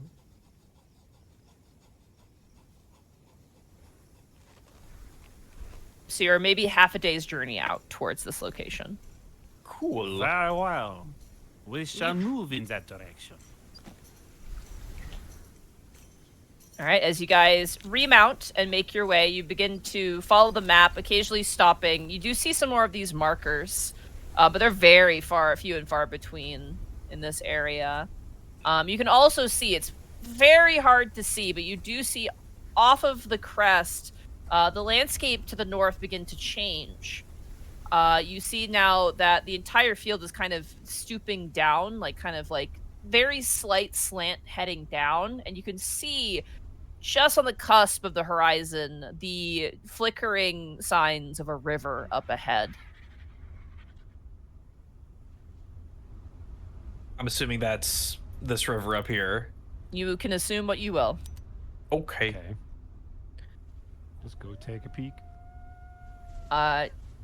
You may move. I'm assuming you're going to move towards the direction of the teleportation circle marker. Correct. Do we want to do the diagonal? Yeah. Okay. And then up 1. As you begin to run, you kind of, Olaro kind of gestures for all you to kind of get closer. And he goes, "You may want to watch the ground where we go. There are holes that we could fall into." Uh-oh. Well, that's terrible. It's not inescapable, but I imagine your beast would not appreciate a fall. What shall we roll to check for these holes? That would be another perception check. Check for holes. Go ahead, scan. Let me roll this hole check real quick. What? You heard. God damn it. Could I assist? With his Absolutely. hole? Okay. Well, it's either a 20 or A 16. a 20. Fuck. Nice Connor wants a job. 16 so Connor bad. wants a 16 real bad. All right, as you guys move, you do begin to see what looks like, it almost like with the snow, it looks like fissures in the ground. You see like these black holes of like these sort of like ravines almost. They're not very large, but they're definitely large enough for an axe beak to fall in. As you kind of, I imagine you walk by them, you kind of stop just to look inside. You see icicles clinging to the edges of these gaping holes. They almost look like mouths, like these open mouths. And you can see down below a collection of like what looks to be hewn stone and frozen water that has receded into these spaces amidst a tangle of dead moss and other plant life. Monty, I have a silly question. Because Mhm. this is the only time this has ever come up. Is it physically possible for me to ride Dawnbeak and Dawnbeak to ride Hemsworth? Because we're all very small. I mean, if he'll sit, It's like- sure. It's like Super Mario World when you're on Yeah. a Yoshi who also Yeah. You're on gets up on Yoshi the on a magic carpet. Yeah. Yeah. I Sure, wasn't- absolutely. Yeah, Okay. absolutely. If it ever comes to potential holes, I would absolutely do that. In fact, if there was a potential hole, I'd like to take advantage of that flight to be able to, like, I don't know, like, stick my hand in it to see if it's an actual hole or solid ground, or like There's- drop a rock in it or something. There's nothing big enough to impede your travel. It's just these pepperings of holes. As you kind of stop next to it, Milo, you grab the rock from your pocket, which is now cool. It's no longer Yeah. warm anymore, and you just drop it, and you hear it collide with ice down below. Ooh. It's not very deep, too. It's like maybe at most, like, the deepest hole you find is maybe 20 feet deep. Drop a rock and you just hear. Ow! What the hell? Gaius, as you kind of stop next to a ravine and look down, you do see the mummified frozen carcass of some sort of deer-like creature that probably fell in here and couldn't get out, and it died and perished inside. It died and perished? Oh my god. Died, It died and and perished. Holy perished. shit. Things That's die when metal. they're dead. Oh, he died and perished. It's brutal. Not the Metalocalypse.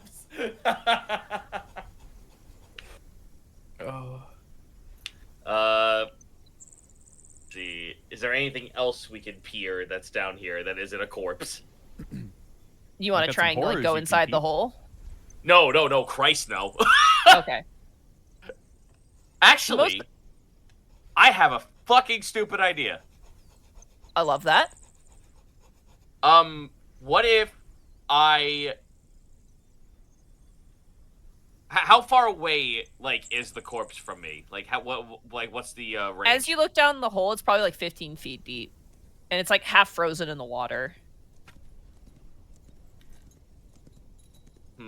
Okay.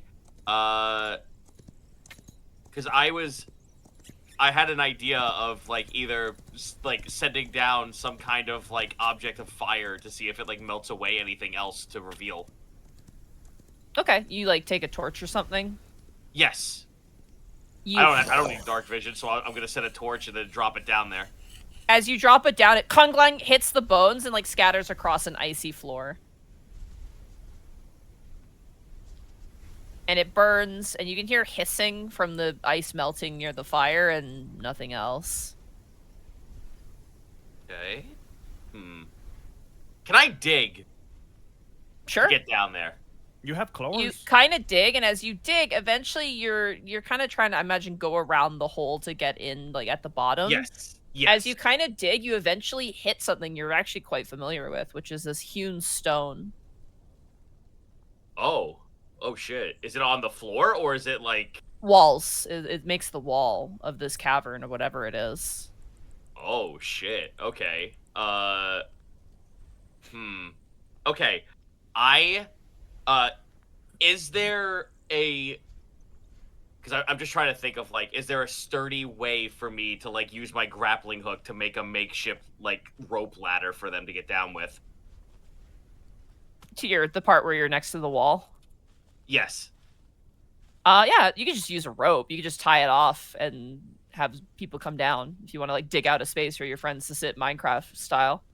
Yeah. Let's make a cobblestone staircase. You guys watch as Gaius goes full gopher mode and is like digging down, like kicking up snow, and it's very hard to dig in here because the ground is frozen, so it actually takes a bit longer than you expect. But eventually you kind of excavate this like side of the wall, and I imagine you don't even really need to do a rope. You can just make like a slope that comes down easy enough because this isn't terribly deep into the earth. Okay. And as you kind of dig, the rest of you guys kind of see this as Gaius kind of like brushes off the wall. And it definitely looks like a unnatural wall.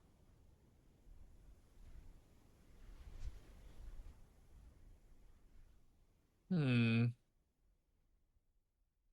Are there any Yes. markings that could denote what, like, who made this? Everybody roll me a history check.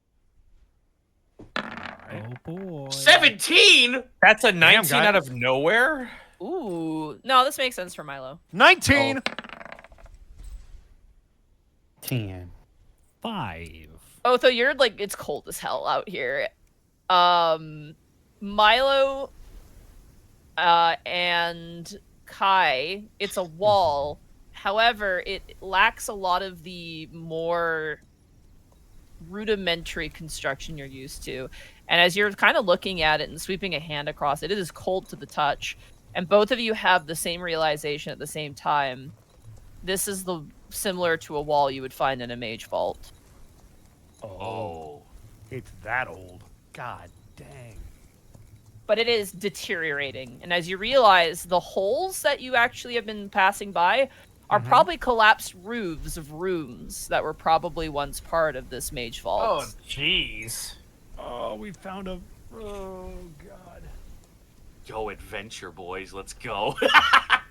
I mean, we're about to have one. We got to go into this quote-unquote cave. Yeah. All right, Brain Vault 2, let's go. No! I Zeno, would I can't deal with say, any more heartache.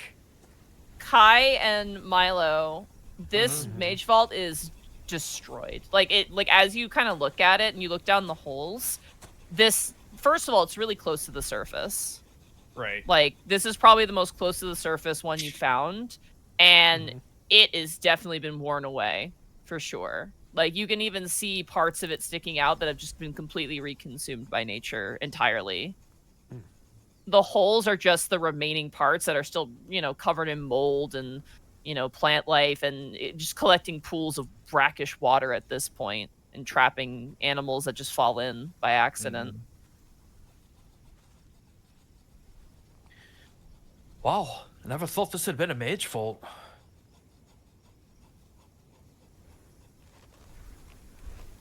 Now the question is what they were studying here. I guess that's why there's a teleportation circle. My friends, I found the entrance, but I do not think that it is unoccupied. What do you see? You watch as Alaru kind of stands and points to something on the ground. What's on the ground?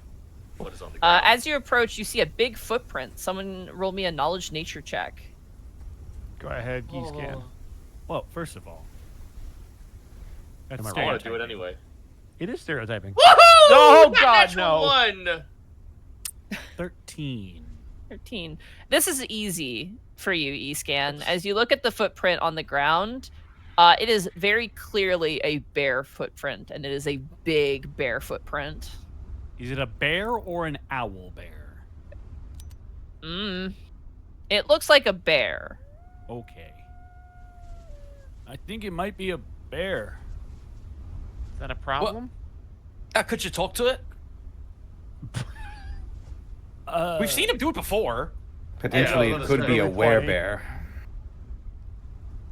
But where? That is not the case. It is a common misconception. Werebears are not from Savas. They're actually from the Northlands. I'm sure one or two may make their way here, thinking they might find allies in France, but most werebears are from the Northern Lands. Does I this mean, look I like can- it? Oh, go ahead. I was just go ahead. Yeah, ask your question. Oh, I was gonna ask. Where the position of the footprint is? Does it look like there's an opening in the ceiling or anywhere that a bear could have fallen into here? It's on it's on the ground above where you found these chambers at, and it trails off, and you see what looks to be like a snowdrift, but there's like an opening, like a cave opening, and you can see crumbling stone where it's honestly probably half a room that has emerged from the mage vault. Half of it, the top part's covered in snow and there's dangling icicles, but you can see the bottom part is like sort of flat with just a bit of dirt that's kind of come in probably from the wind. And you can see what was probably once like a door frame that's completely lopsided is opening up into a greater cave beyond. And this appears to be where Alaru is pointing. So this was made. This wasn't like the thing accidentally fell down. No, this is like you can clearly walk into a quote-unquote room. It's just like made a natural cave as a result. Okay. It's weird. It's like a blend of natural cave and like abandoned building. It's very strange and different. It's very VRC, like Yeah. liminal space, like urban exploring. I can certainly give it a try. Just, be prepared to help in case it goes wrong.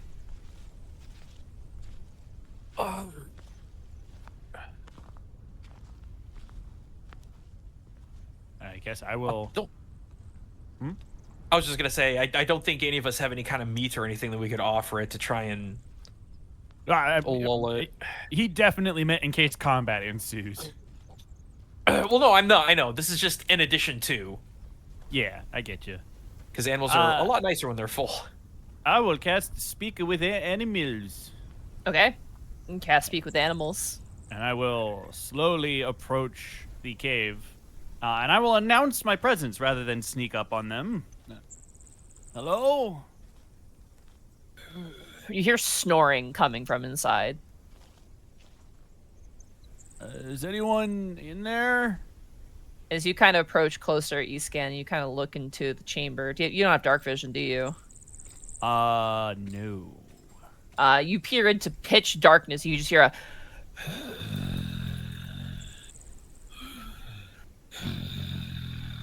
It's like low snoring.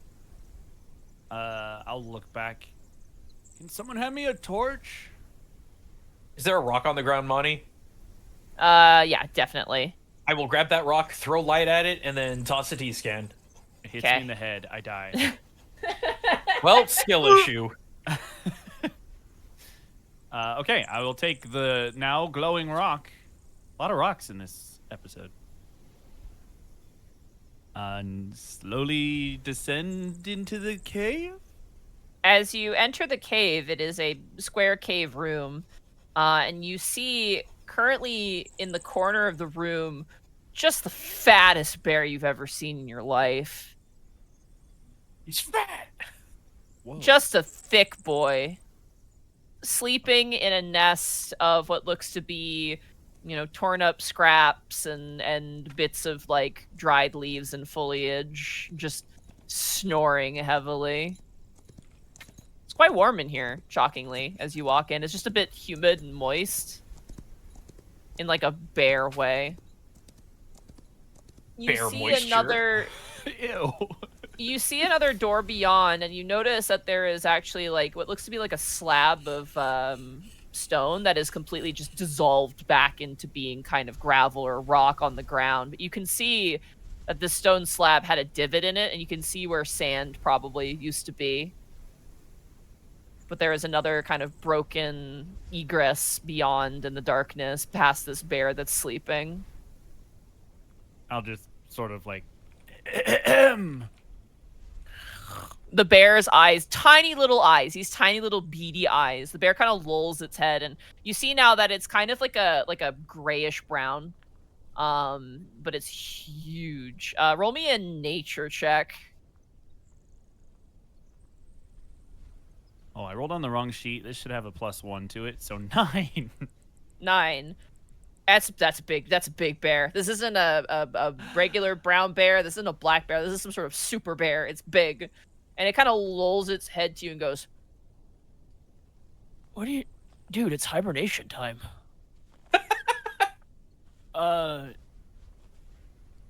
Right. Sorry, it's just, my friends and I kind of need to, go through this area, and I didn't want to invade in your territory. What? Dude, it's a cave. It doesn't go anywhere. Well, we're gonna be in the area, so if you hear anything, it's just us. Sorry to disturb. Are you hibernating? I wish. Right. Wow, man, it's really awkward now. 'Cause I'm hibernating. Right. No, you can keep doing that. We're just sort of passing through. I don't get. There's no. It's just a cave. There's no through. It's not like. Not here, but in the area. We didn't want to, disturb you and. Okay. I'll just go. Sorry. Okay. And he'll walk back out. But Monty, Everyone will see him come out of the cave with this look of consternation on his face that you have all come to realize he is concerned and confused and a little disgruntled at just not really having any kind of movement at all in that conversation. Escan trying to ask directions in a city he's never been to. He'll just walk back out. Yeah, there's a bear in there, but I don't think he cares. He's That's good hibernating. news. That is good news. The teleportation is in the far back. Well, by all means, lead the way. Like I said, I don't think he cares. I will do so. Follow me. And you watch as he kind of reaches out for the little light pebble because he doesn't have dark vision either. I'll hand it to him. Rebu kind of turns and goes, I think we'll make camp out here. I don't think you need all of us to head back to Eastonvale. Well, just watch out for that bear, you know. I thought you said it was cool. I thought you said it was fine. Yeah, it's hibernating, so it's probably just gonna Oh. sleep the whole time. What do you think of Webbo? I would prefer to be where I'm most comfortable, Webbo. We come back, the bear's dead, and a Webbo's wearing a bearskin pelt. No! So, for the sake of ease, Rebu and the Axe Beaks, a Webbo, and A Rebu? a Webbo, a Webbo and Tarot and Potato Stew are gonna stay back, just stay behind. They're gonna find a cave to stay in while you guys are gone. Okay. Also, Monty, I gotta applaud you for not doing this on purpose, but you completely made that bear seem like a Zach Hadel character. I just hear, dude, you ruined it.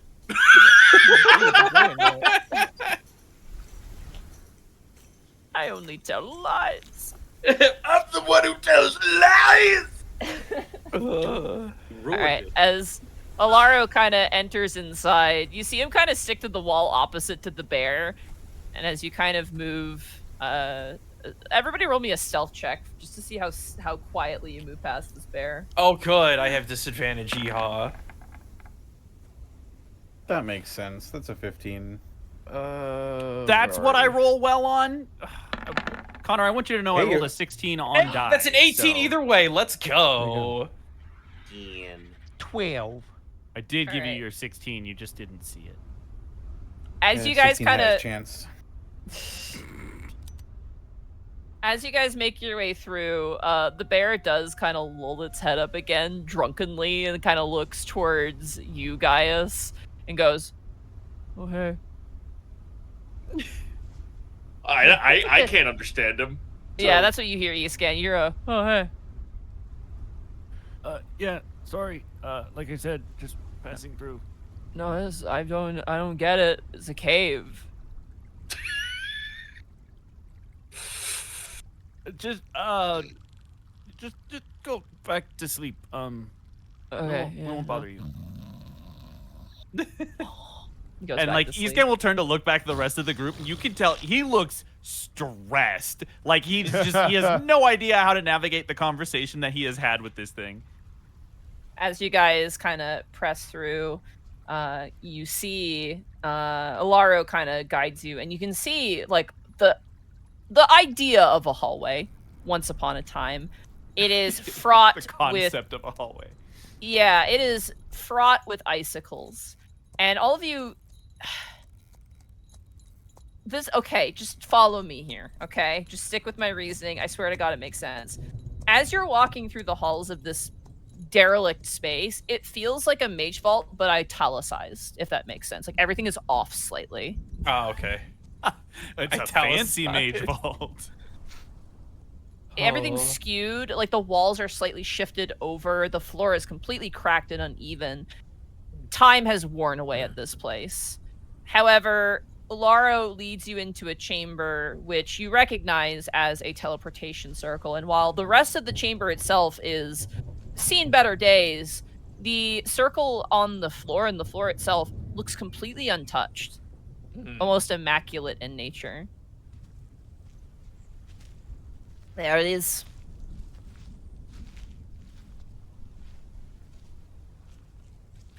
Well, I guess let's not waste any time. Oh, we're all gonna shout "Pierce the Veil" and wake the bear up. Oh no! Can we do it quietly? Can we like whisper Pierce the Veil? Whisper it. Yeah. All right, 3, 2, 1, whisper, Pierce the Veil. All right, ready? All right, here you go. Yep. Alrighty. 3, 2, 1. Pierce the Veil. And as you teleport, There's an explosion and the bear wakes up anyway. as you teleport, that is where we're gonna end the session for tonight. Oh my god! It's a good endpoint. It's a good endpoint. It Can't is be a good bad. endpoint. This is the perfect endpoint. We all say "Pierce the Veil." There's a 2-frame explosion. The bear's in the middle of the camera, and it's the "We'll be right back" from the Eric Andre show. I won't lie to you. There was a teleportation circle here. I wasn't sure if you guys were gonna teleport at all. I did not prepare for that. So Oh, Okay. You're good. No, it's yeah. fine. Fair enough. Now I got some fun preparations to do, but that's your good. session. Good session, everybody. This is a Yeah. fun Oh, no, little 10 minutes early. journey. Yay! freaking ants. You've rolled some fun encounters at night as well. You've gotten some weird things. Yeah. Indeed, we have.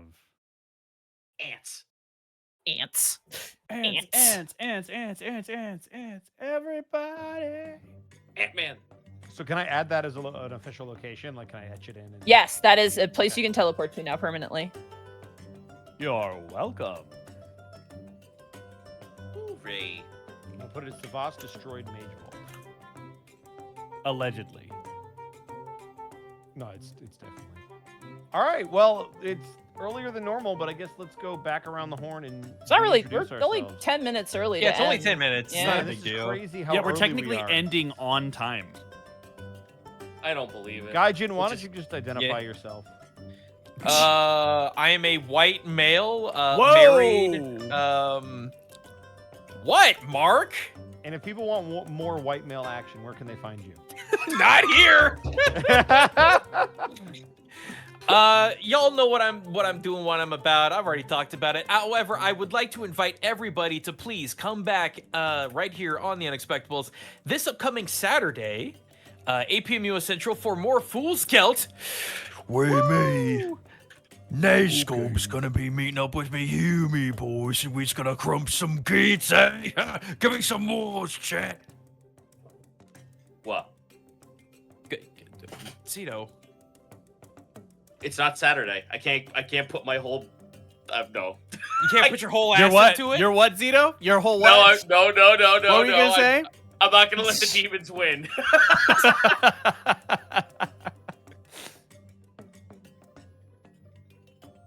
So, yeah, please come back for that. Zan's doing a fantastic job with this session.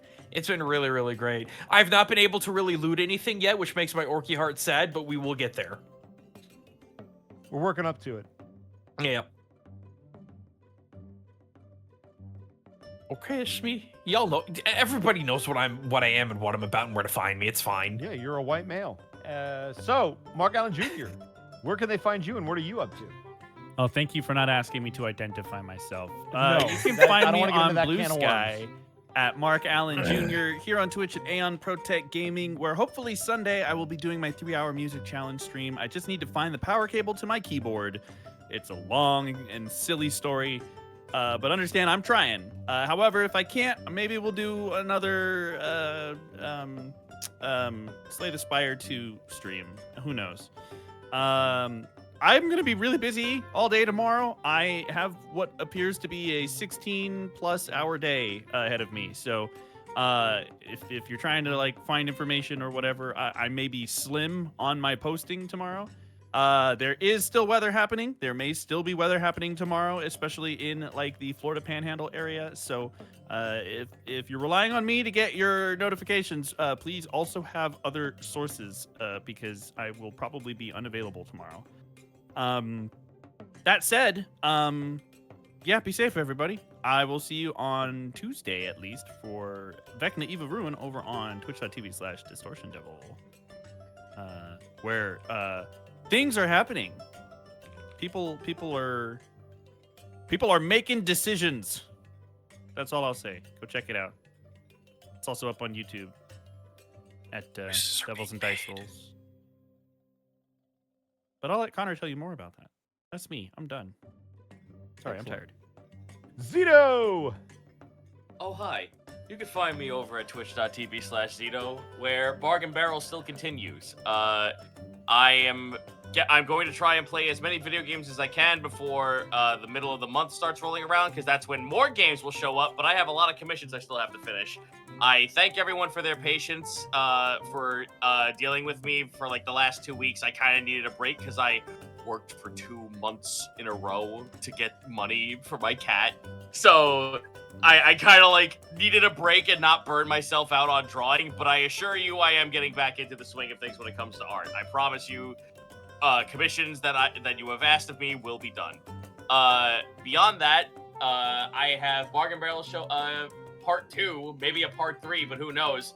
I have a bunch of demos I would like to show, and I have a bunch of games that I actually have purchased myself because I fucking loved them in Next Fest of past, like Dead as Disco. Have you ever wanted a rhythm game that was Devil May Cry, but to the music you input? Ooh, I love that sort of stuff. Yeah, Monty, I think you should check out Dead as Disco. Send me a link. I'm curious. Because that is 100% happening on my stream. Beyond that, you can catch me on Saturday for more Fool's Gelt, where I play a funny little mole man. God, I am a New Yorker. It's just. Uh-huh. Fuck. You think it's not clicking? Yeah, I know. Oh, yeah. Gabagool. I'm pinching my pig knuckles. I'm pinching my fingers together. I'm going to just call it that from now on, dude. It's like everyone says gabagool, and I'm just like, why are you saying pig knuckle deli meat? Why? Yeah, what the fuck? Yeah. I don't know. Listen, man, I didn't make the rules. I just follow them. You follow Hollywood's idea of it. Anyway. It's true. That's what the tracksuit is for. Yeah. Because it sounds funny. Yeah, it does. It does sound really funny. It does. You're right. The only other thing I can say is, if you see the link in the pins up on the stream right now, I'll post it again. Our good friend Skeleton Alpha, his eye procedure is coming up soon. He's going in on the 10th, which is, I believe, oh boy, 4 days. No, I'm sorry. Yeah, he's got his procedure in a couple of days. And it'd be really, really sick if folks could just like throw like maybe $5 his way just to like help him get to his to the final stretch of his end goal. I'm sure he'll be fine with the amount he has received, but with everything, he'll be able to not only pay off the procedure, but also to like pay forward for staying at a location while he recovers for 2 months. Help a boy out. Help our skeleton friend. That's me. Excellent. Montgomery Glue, where can they It's find me. Doing lots of stuff. I'm a busy bee. Tomorrow will be Dungeon of the Mad Mage. Friday will be more Total Drama Island Tomodachi Life. Lots of fun stuff is happening there. Saturday, 50-50 whether or not we're gonna have Phoenix Wright. We'll see. Sunday is my day off. Leave me alone. Monday, double finales for me. We're finishing out Final Fantasy IV. We're at the final dungeon and everything, and will be the last session of Cold Rock, and then after that, my Mondays that's it. Tuesday, Beck and Eva Rune over at Connor's channel, and then Tuesday evening is kind of a pickup stream day. And then Wednesday, we're back here with more Unexpectables. Additionally, check out, I've been painting a lot of minis. People have been voting on that. I appreciate that. Also, you can read my writing. I have an archive of Own, or whatever it's called. Monty Gludiver. You can read my Space Marine, custom Space Marine chapter stuff there. I got a fucking novel on there that's free that you can read. Or you can read it off of my Discord in Monty's writing comments. Go there, look at it with your eyeballs. That's me. Thank you. Excellente. And you can find me at @BoscoVA on Instagram, Twitter, and TikTok, and right here on twitch.tv/EdwardBosco, where tomorrow will be Throwback Thursday. Friday will be MNW Wrestling. Saturday, as Gajjun said, will be Fool's Gelt. It's been great. It's been a blast. There's nothing that I can tell you about it that listening to the sessions will not already tell you. So go check those out on the Unexpectables YouTube channel. You will not be disappointed if you're a Warhammer fan. Check it out. Sunday will be Baldur's Gate, followed by a doubleheader of finales on Monday. Yakuza first on Connor's channel. We're finishing up The Man Who Erased His Name. should be a lot of fun. And then the season finale, or the campaign finale, rather, of Stalwart Souls. Tuesday will be Vecna over on Connor's channel, and hopefully I'll get to steal Heartsy back so that she and I can keep going through Halo Wars.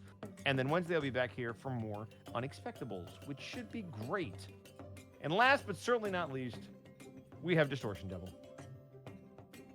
Hey, that's me. You can find me on Twitter, Twitch, YouTube, Tumblr, and Blue Sky at Distortion Devil. I stream every day except Wednesdays and Saturdays. And you can find all my TTRPG/role-playing content over at youtube.com/devilsanddicerolls or patreon.com/devilsanddicerolls if you feel like supporting me financially.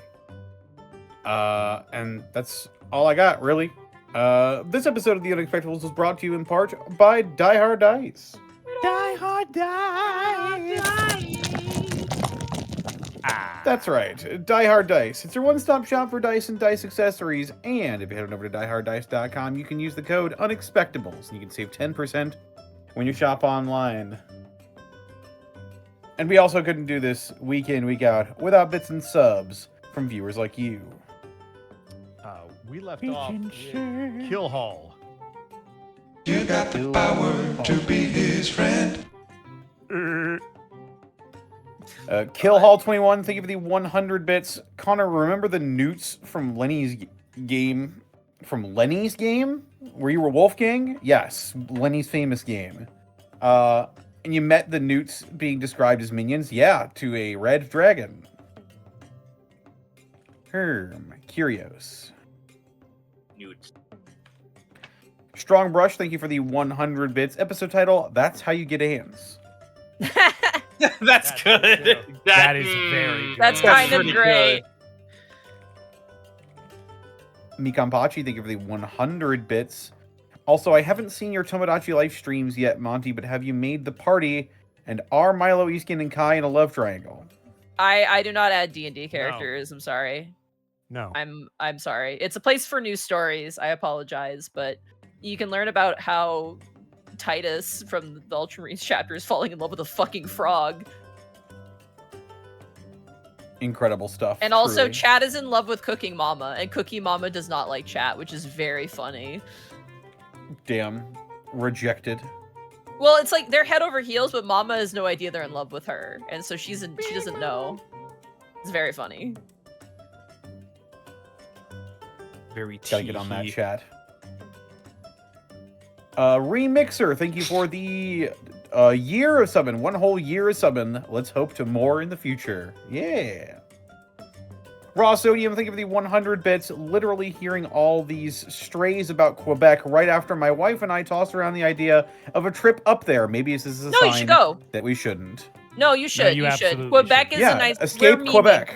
We are memeing. Memeing is memeing. We're memeing. Go to No, Quebec. Quebec the food is there. beautiful. Most people the there food- are very nice. The food there is amazing. Like, I just don't like the Quebecois because sometimes they make decisions where I'm just like, can you chill out a little bit? Like, they're just a little bit much. Like, the time they screamed at video game companies for not putting FR on the front of every single cover of every single video game. And it's just like, the back has French on it! People know! Anyway. It's been my experience as someone who's talked to a lot of French Canadians that the average French Canadian is pretty They're chill. nice. It's They're just very nice. it's the government officials in extra strength air quotes that get kind of uppity. And look at it Yeah. this way. You have the opportunity to go to Quebec and visit it and do what you're going to do. And then you get to experience the two best parts of it. Number one, you don't live there. And number two, you get to leave. Oh my Like God. that's worth the trip in and of You itself. get to leave before winter. That's the key point. Because oh Yeah, my that god, too. Quebec's. I think we have bad winters. No, Quebec has winters like nobody else. It's crazy.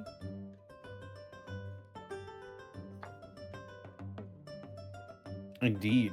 Oh. Zenlita, thank you for the that's 100 bits. Okay, but Crystal when? Maybe soon. Wait, Die. No, guys. Download Smash Brothers Rex, and she'll be out soon.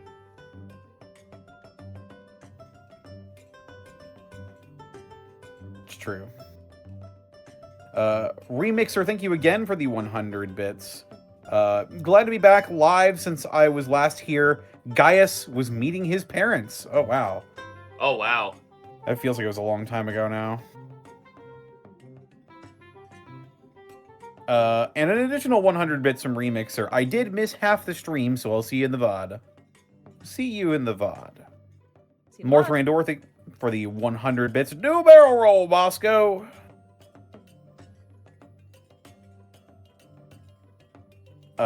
Educated Laziness, thank you for the... there you go. Educated Laziness, thank you for the 200 bits. Episode title, We Hair Bears. That's cute. Cute. Shinichi Kid, thank you for the 43 bits. And Zenlita, thank you for the 100 bits.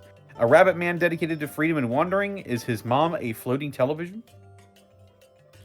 His middle name is Yojimbo. Oh, I got that reference. Hey I'm not now. saying anything. Hey now. Yo, Jimbo. This is what You're an dreams are all-star. made of? We went to 2 different places, but I see you, Gajjun. It's fine. And that's it. That's all we got. That's all we got. Okay. Wow. Thank you guys so All right. much. I'm excited for next week now. I got some. I was like, okay, we need to prep this, and then you guys are like, we're gonna go back to the castle. I'm like, okay, we need to prep something else. You We're gave probably us a rabbit. I did. Yeah, you did give us A a rabbit. And now we have 3 rabbits at the castle. Oh my god. Oh Can my I- god. Can Yeah. I make a wild suggestion? Uh-huh. I'll just type it here first. I'm gonna put it in general.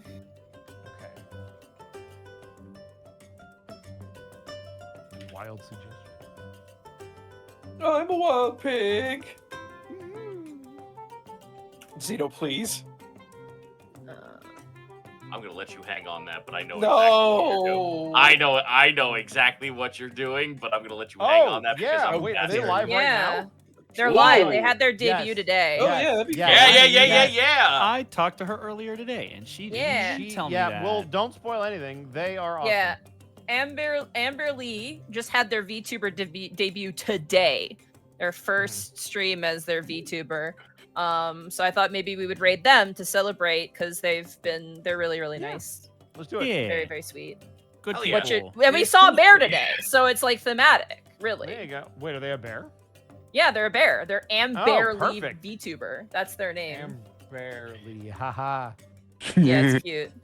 God damn it. What should our raid message be? It should be bear themed. This is We how you bear- get. Oh, okay. we never bear mind. bears. Their bear. Where bear? There bear. Where bear? Their bear. Where bear's good. Where bear's good. Where bear? Where bear? But WHERE. yeah, Yeah, WHERE. Where bear? All right, and we will catch you guys next week for more Unexpectables. Wow. Wow. The Yep. internet was Amazing a stuff. mistake. It was a mistake. A I was a mistake and a mistake. blessing. I'm gonna cry. Take care, everybody. Bye. Bye, chat. Bye.